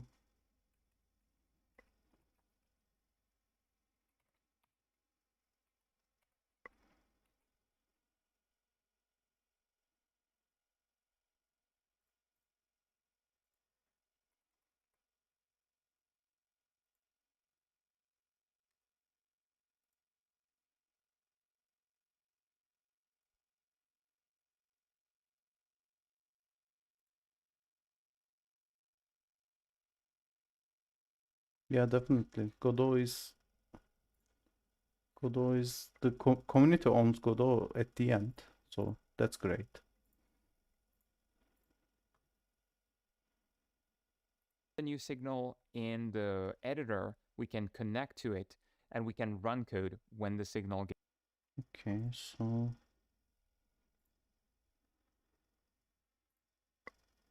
yeah, that is our signal. All right, connect. Emitted. I'm going to bump up the damage rate to, let's say, 500, and Okay. I'm going to add, I'm not going to add a print, I'm going to add a breakpoint to my code. You can see when I hover in the margin next to the code on the left, I get these red dots that appear. And if I click, I'm going to create a breakpoint. This means that the game execution will pause, just like when you get an error, when this line of code is about to run. And Sure. this allows us to check if some code runs, but also inspect the state of the game as it is running using the debugger. So I had a very high damage rate. So as soon as an enemy touches the player, they die. And so we reach this line of code and it does get committed. So we could check that No one it touched is us. running, even if it has no particular. Okay. Our collision's shape is different than it should be. No. Yeah, that's huge area, but it belongs to gun. Right? Yeah.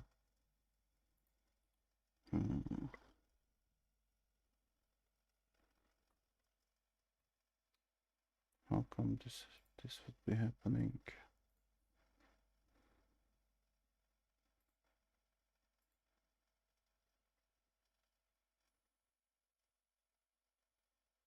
Okay.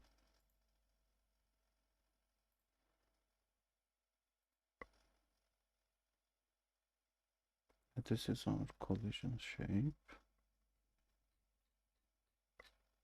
It's there. Yeah, this is the thing.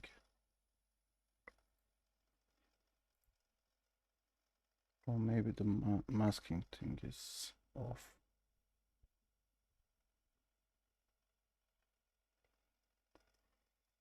Let's see.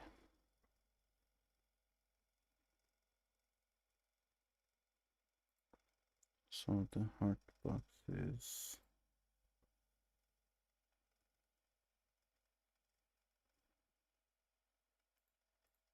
it's on layer 1,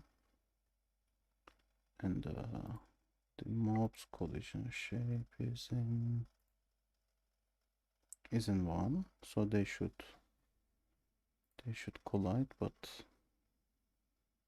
how about the shooting point? Oh, this is also in 1, and no, not the point.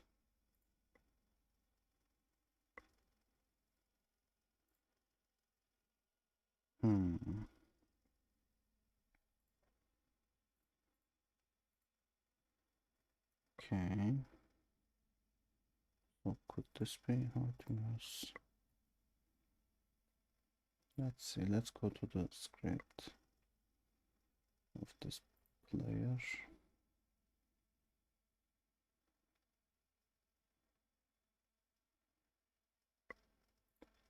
Oh,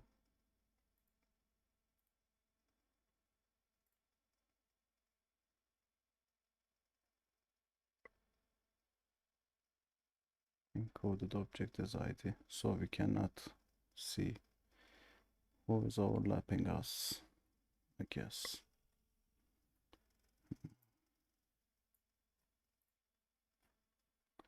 Okay.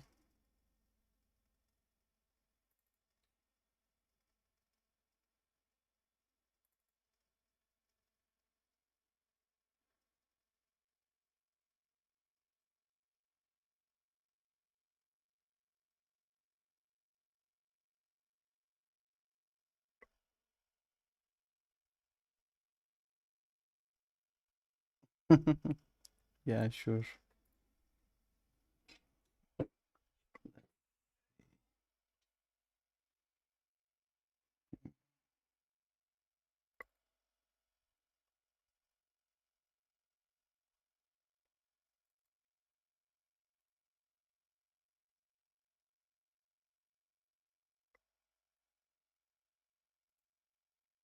We have some.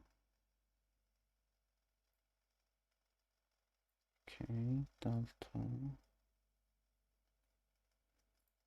Oh, we only have one mob overlapping. But did we actually? No, we don't.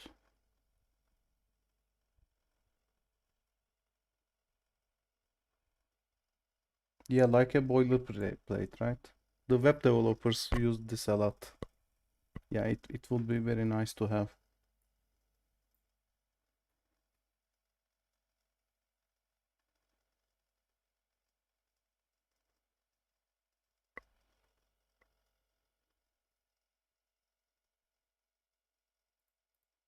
So the size is only 1.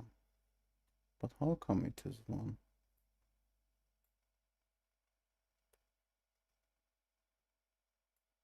So probably the collision is with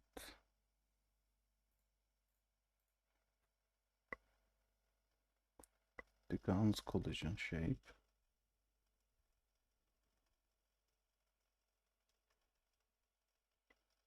Yeah, I guess. I guess you can see it like that.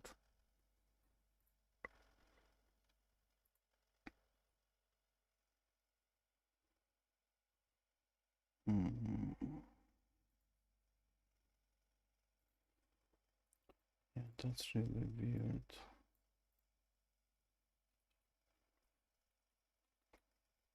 Why this happened?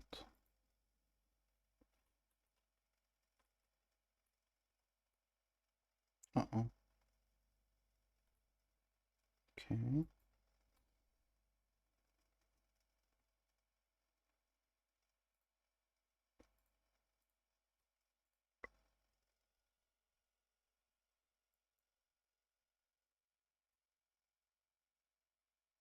We're immediately getting damaged.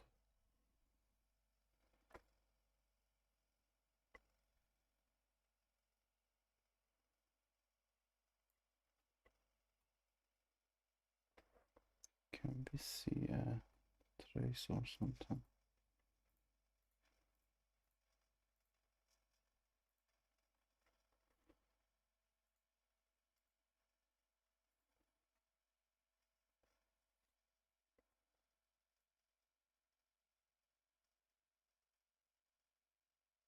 Or maybe it's the gun touching the player. Gun is in mask 2. It has no layers.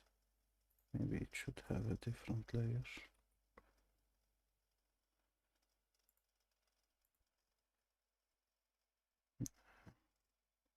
Not it. Hmm.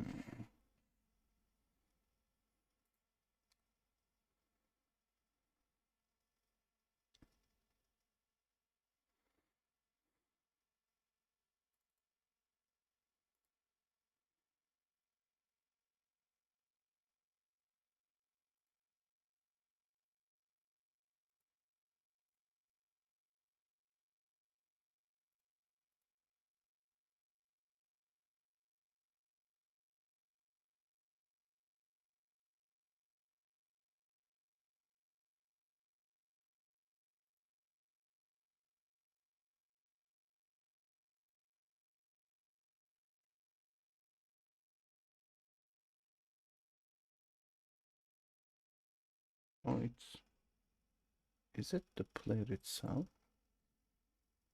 Overlapping mobs is an array with size 1, which has this object.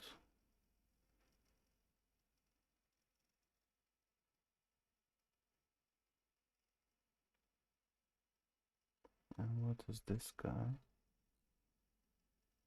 It's a root game player. Not cool. Player's touching itself. No, no, no. So what we can do here is, by the way,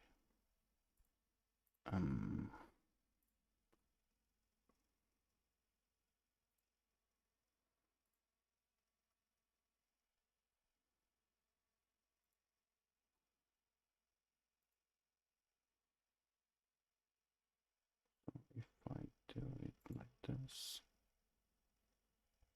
no, wait a minute.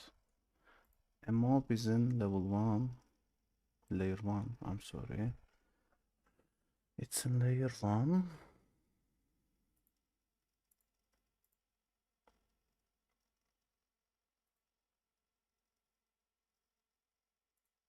Yeah, let's try it like this.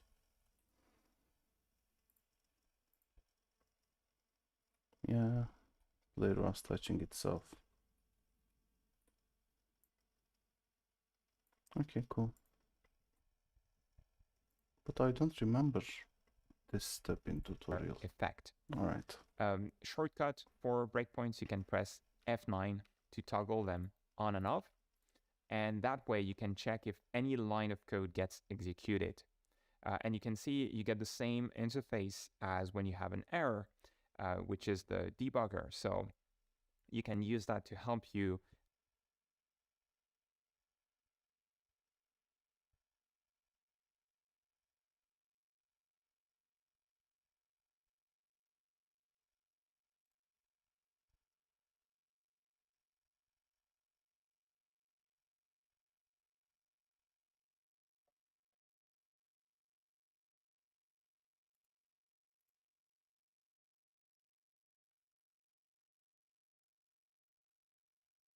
Okay.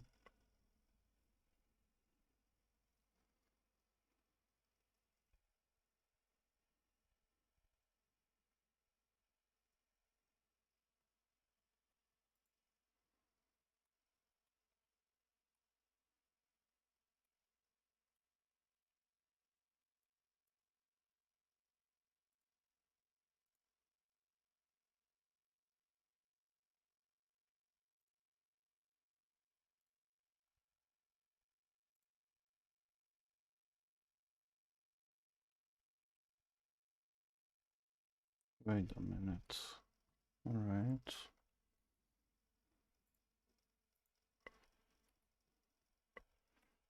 Progress bar. All right.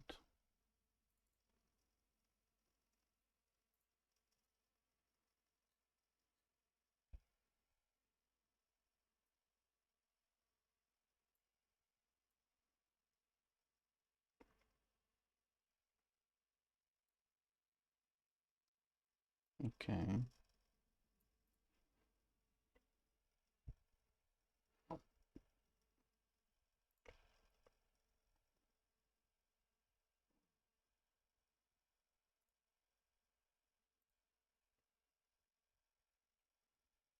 Mm-hmm.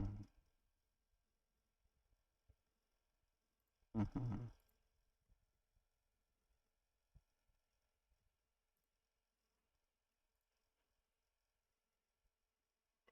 Mm-hmm.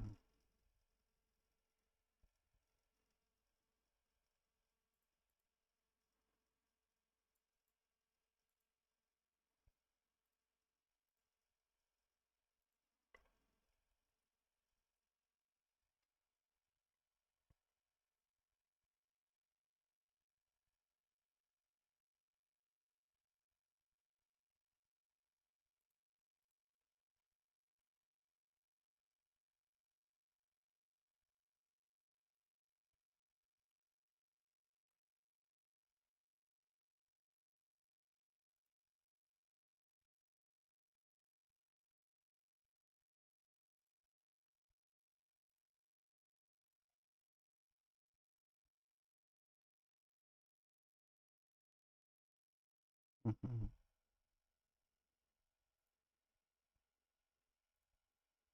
Oh, you updated the repo on GitHub. I'll check that one out ASAP. Thanks a lot for doing that.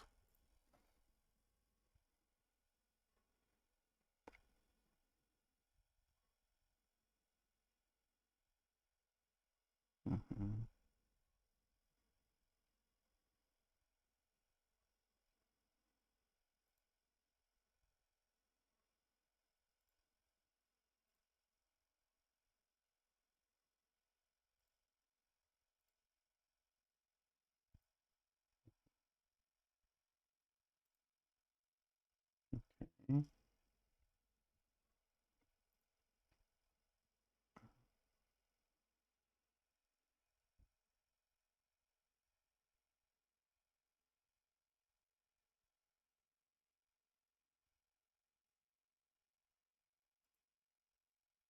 Okay.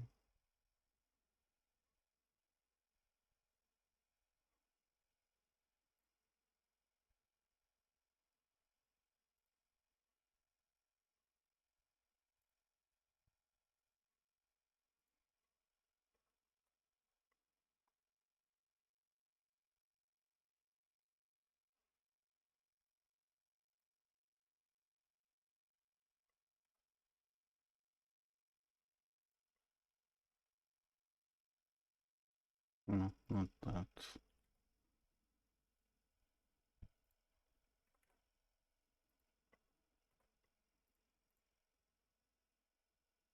So, right, right, right.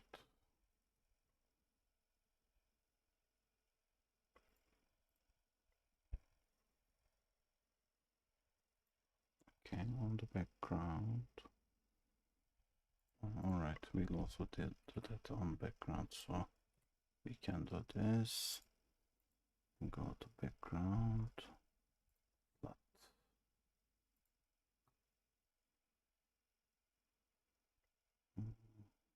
Corner radius. So radius in plural should be radii. Okay.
Mhm.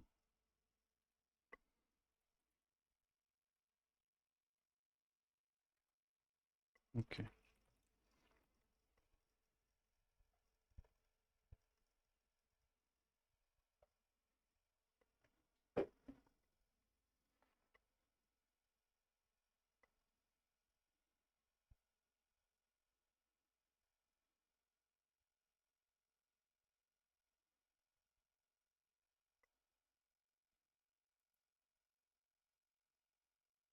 Mhm.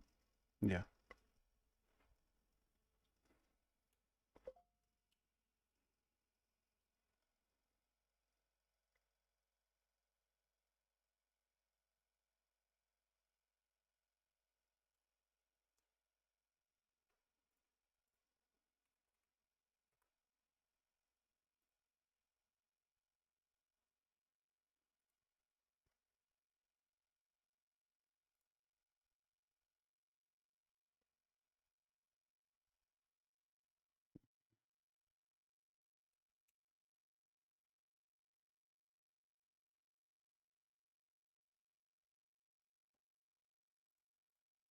Yeah, I don't see that we are going to be get damaged. Yeah. So something's still broken in our hurt box.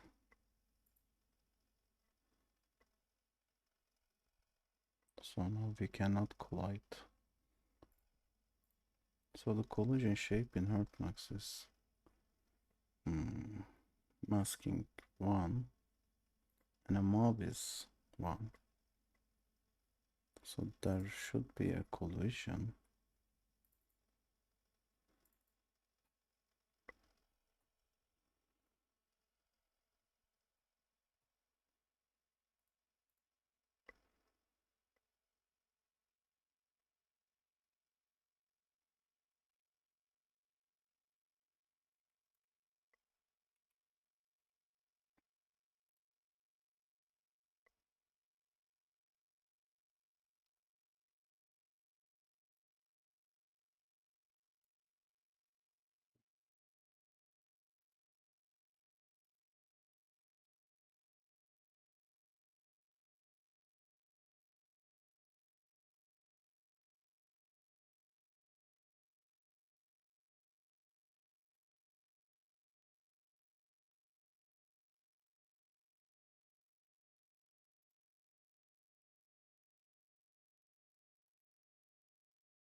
You know, we can't take damage.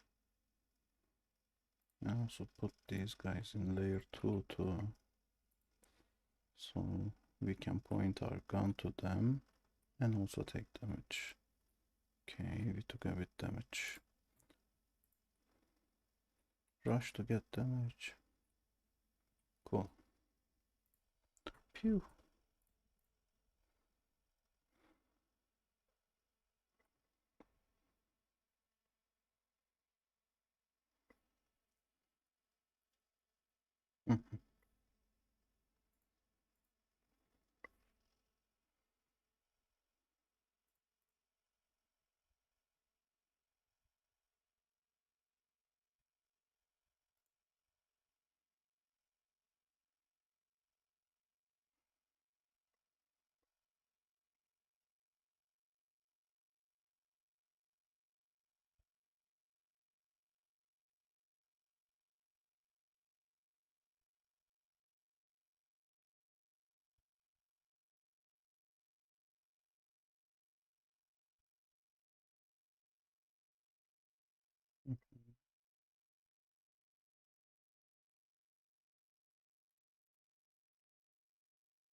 Okay.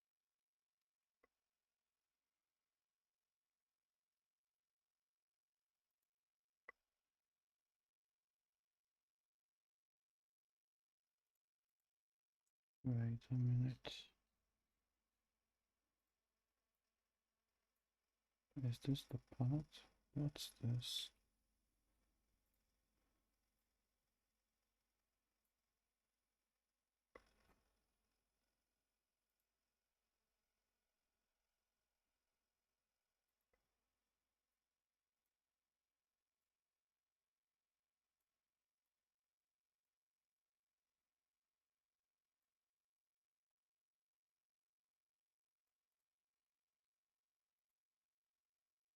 No,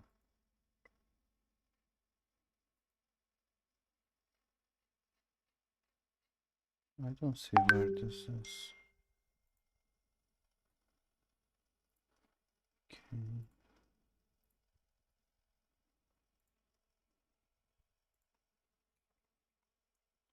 Let's see this again.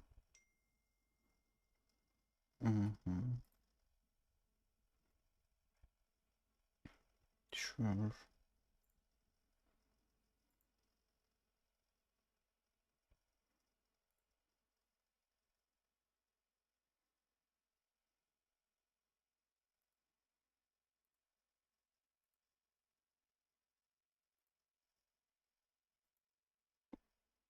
Okay.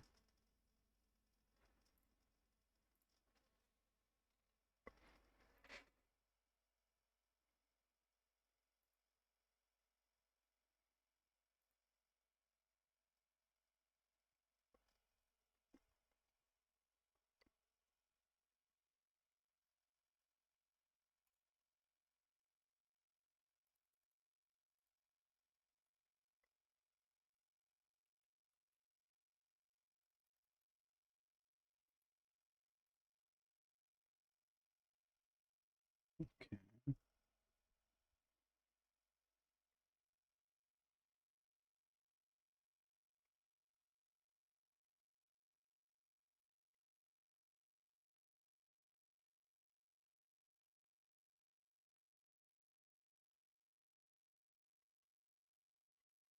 Mhm.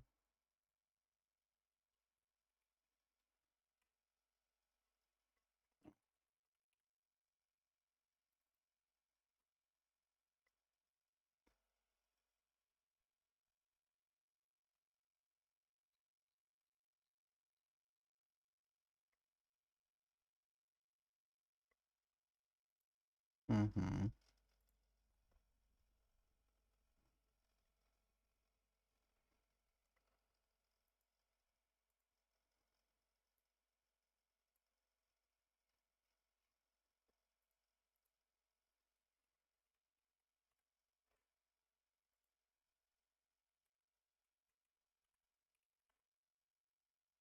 Oh, okay. What is it? I sure. Something cool is nice to see.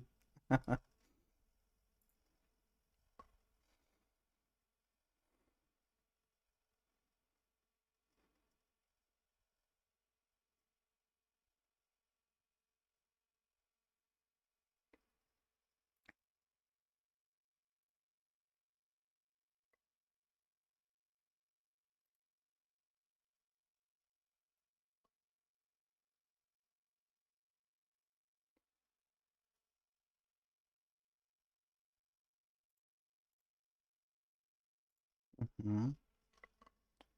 Sure. Here's the player.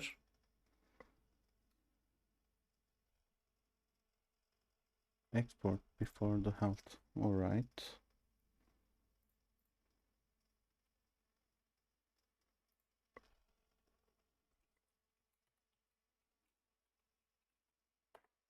What is this?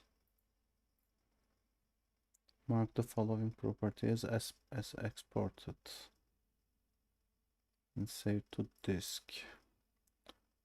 To control the type of the exported property, use the type int notation.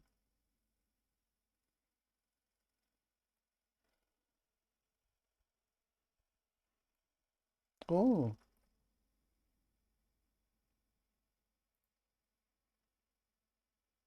for real?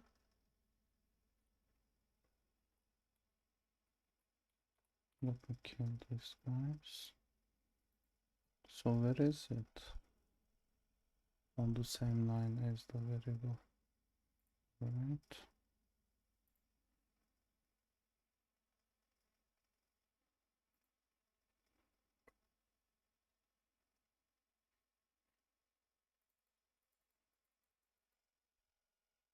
I don't think I get it. Let me read it this again. As exported, to control the type of the exported product. To control the type.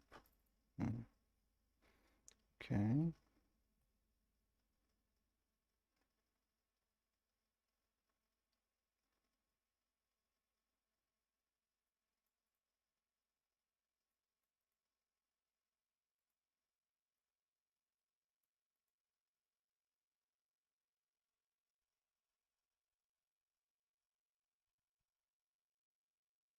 Oh, sure. This should still work, right? Isn't this the same at the end? Let's restart.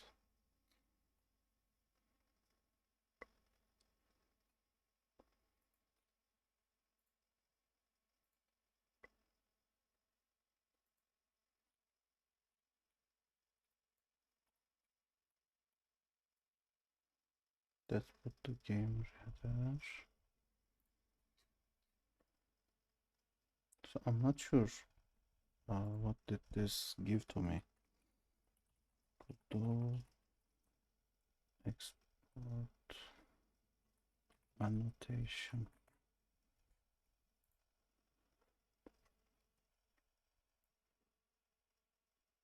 Their value gets saved along with the resource. They will also be available for editing in the property editor. So we'll go on this player. Oh, we have the health here. All right. That's nice. Oh, here. Okay.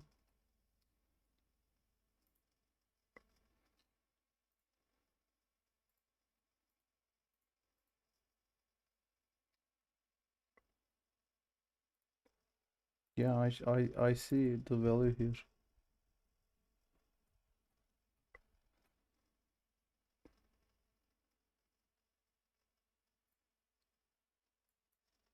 But can we edit this while the game is on?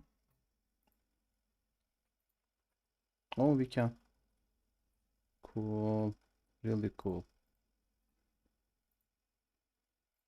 But it just doesn't reload for a while. Oh, where did it go? I cannot increase it again.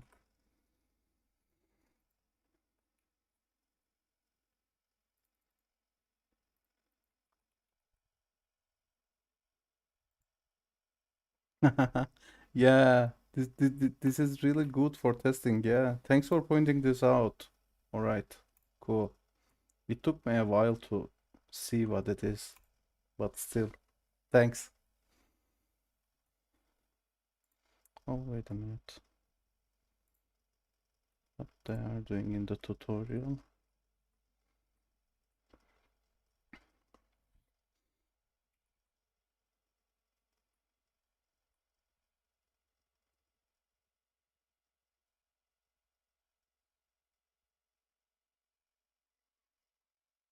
Okay.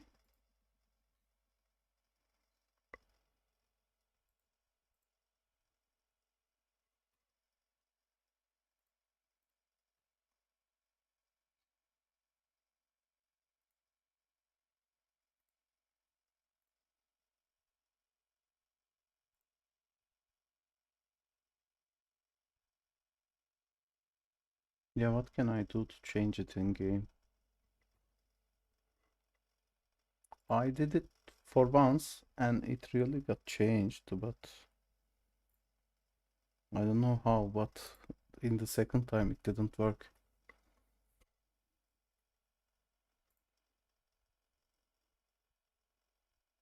Oh, okay. I saw this one in the tutorial. We have remote. Yeah, and this is our health.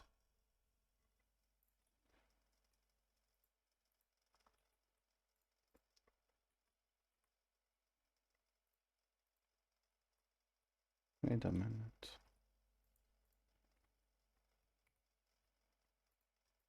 I guess this didn't reload every time. Yeah, if, if we are not overlapping anything. So we can try to overlap with the tree. That works. All right. Yeah, all right, all right. Thanks for this one too. Yeah, the remote and the local. All right.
Yeah, do you mean OOP? I guess all the scenes are classes at the end. We instantiate them, if you mean that.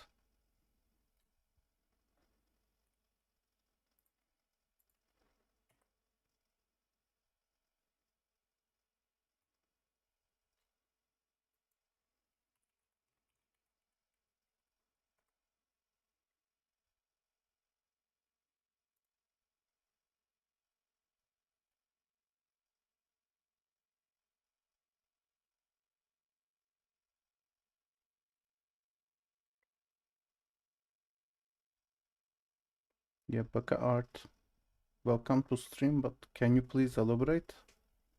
We didn't get what it is.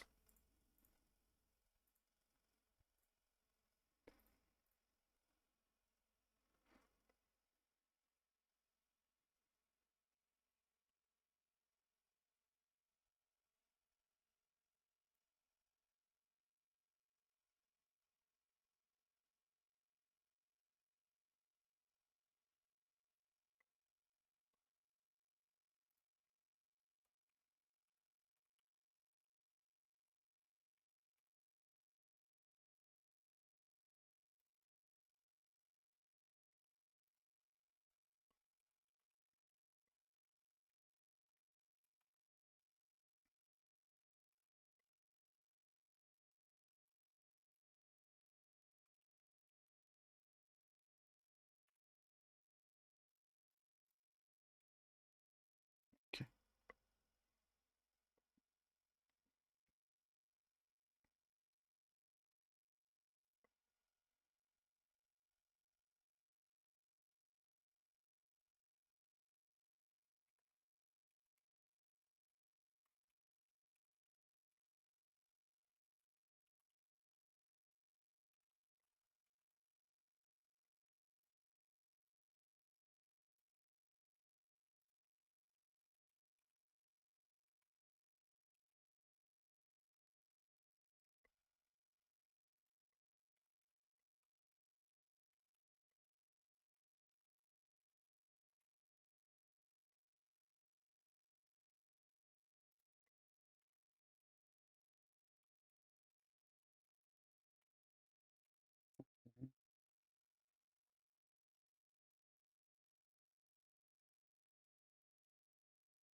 What happened? Global position. This line. We're at this line. Name. Oh, oh, this. Okay,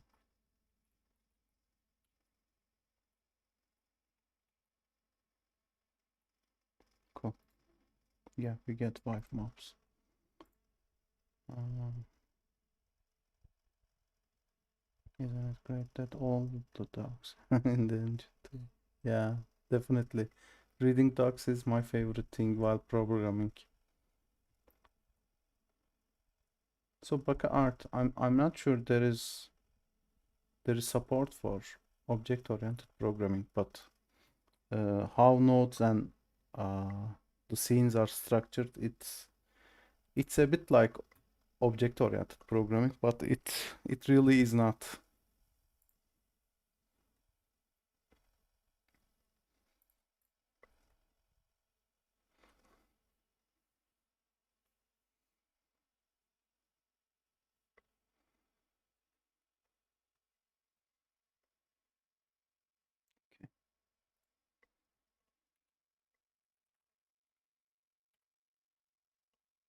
Mhm.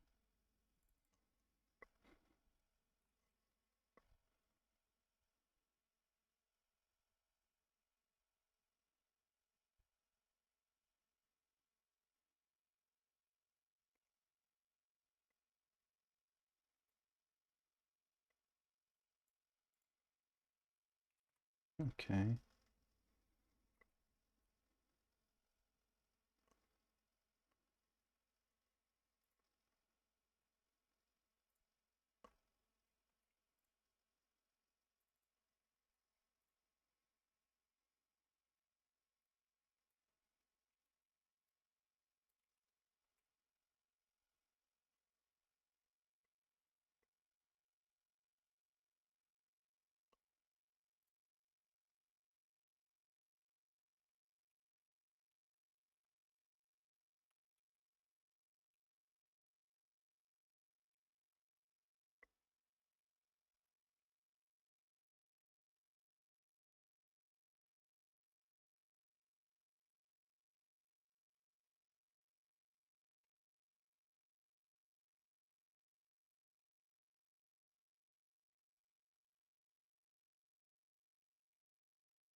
Mm-hmm.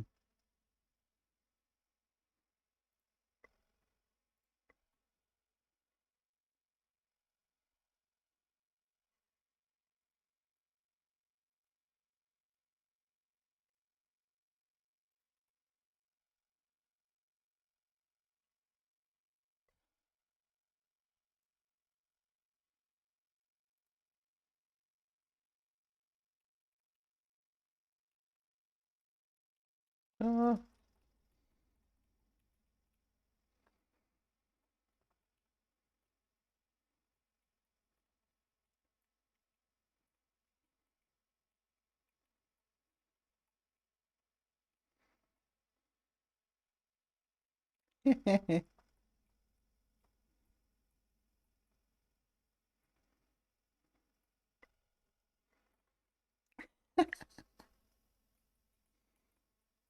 Okay.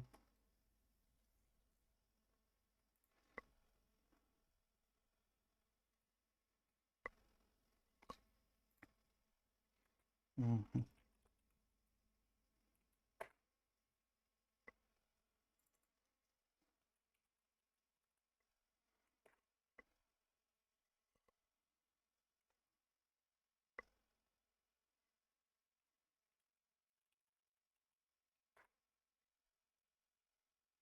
Okay.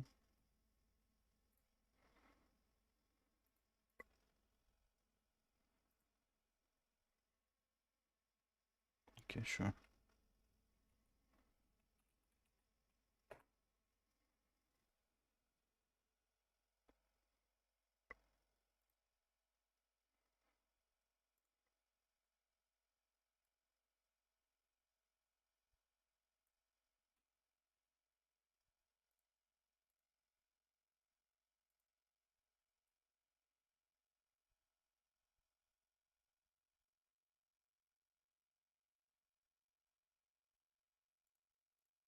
Yeah, definitely.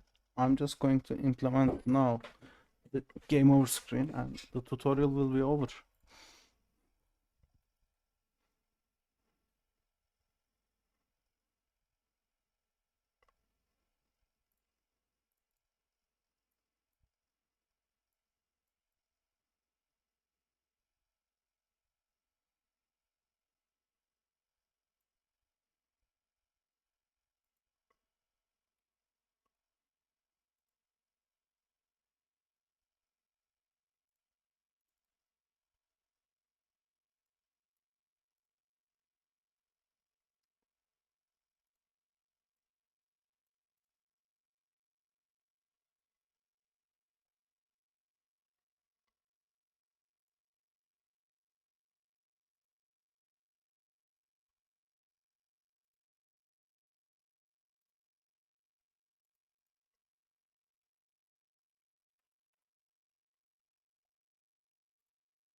Mhm.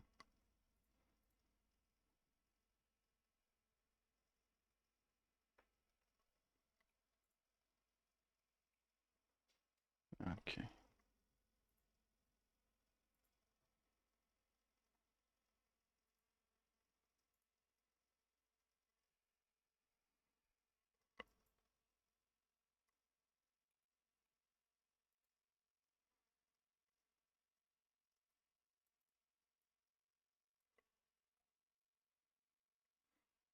What was its name?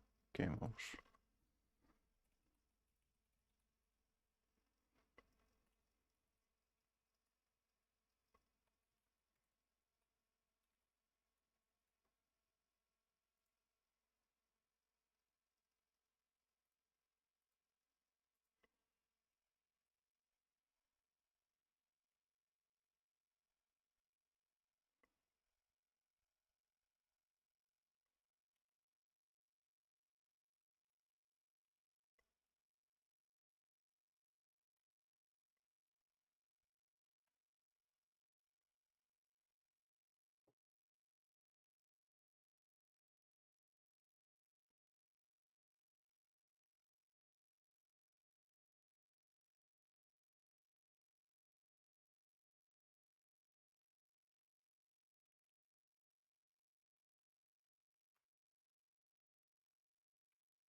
Okay.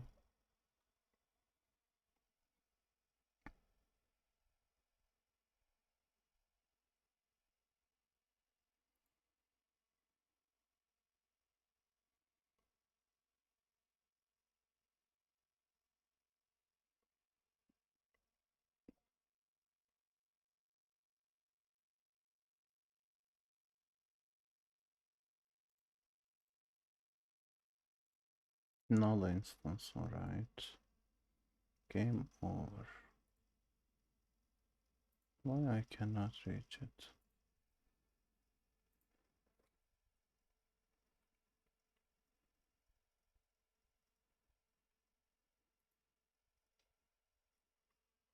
Okay.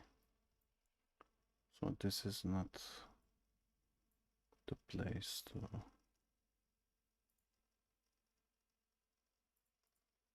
Yeah, I should be, yeah.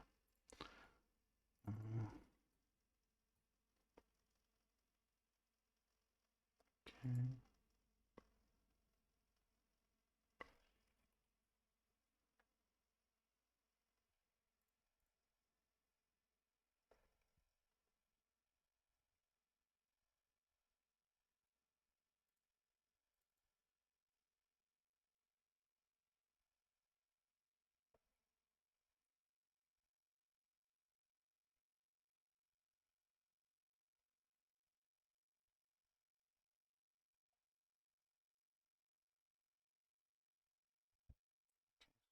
Shouldn't have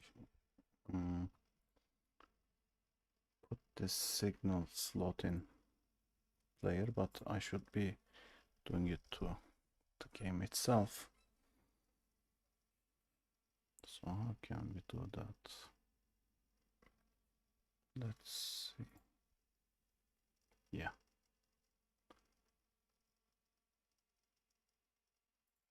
Can select that. Yeah, connect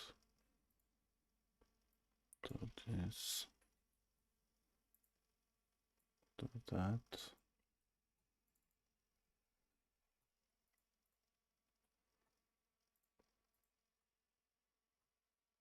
So I should be clear this, disconnect this. Okay, let's try again.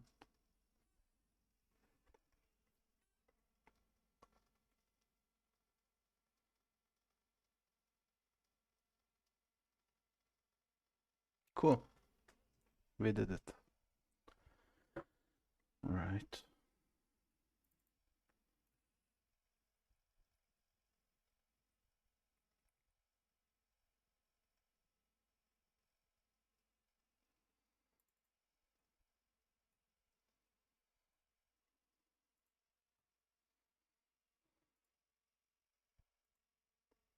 Oh, really?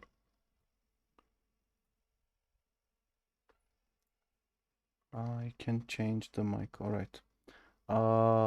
So this is over. Now add a button to restart. I'll definitely do that, but I got to go right now. I'll just do that after I come back. I need to attend to something, some meeting. But especially Getre, thanks for all the help. You were great. And yeah, I guess I'll head out now.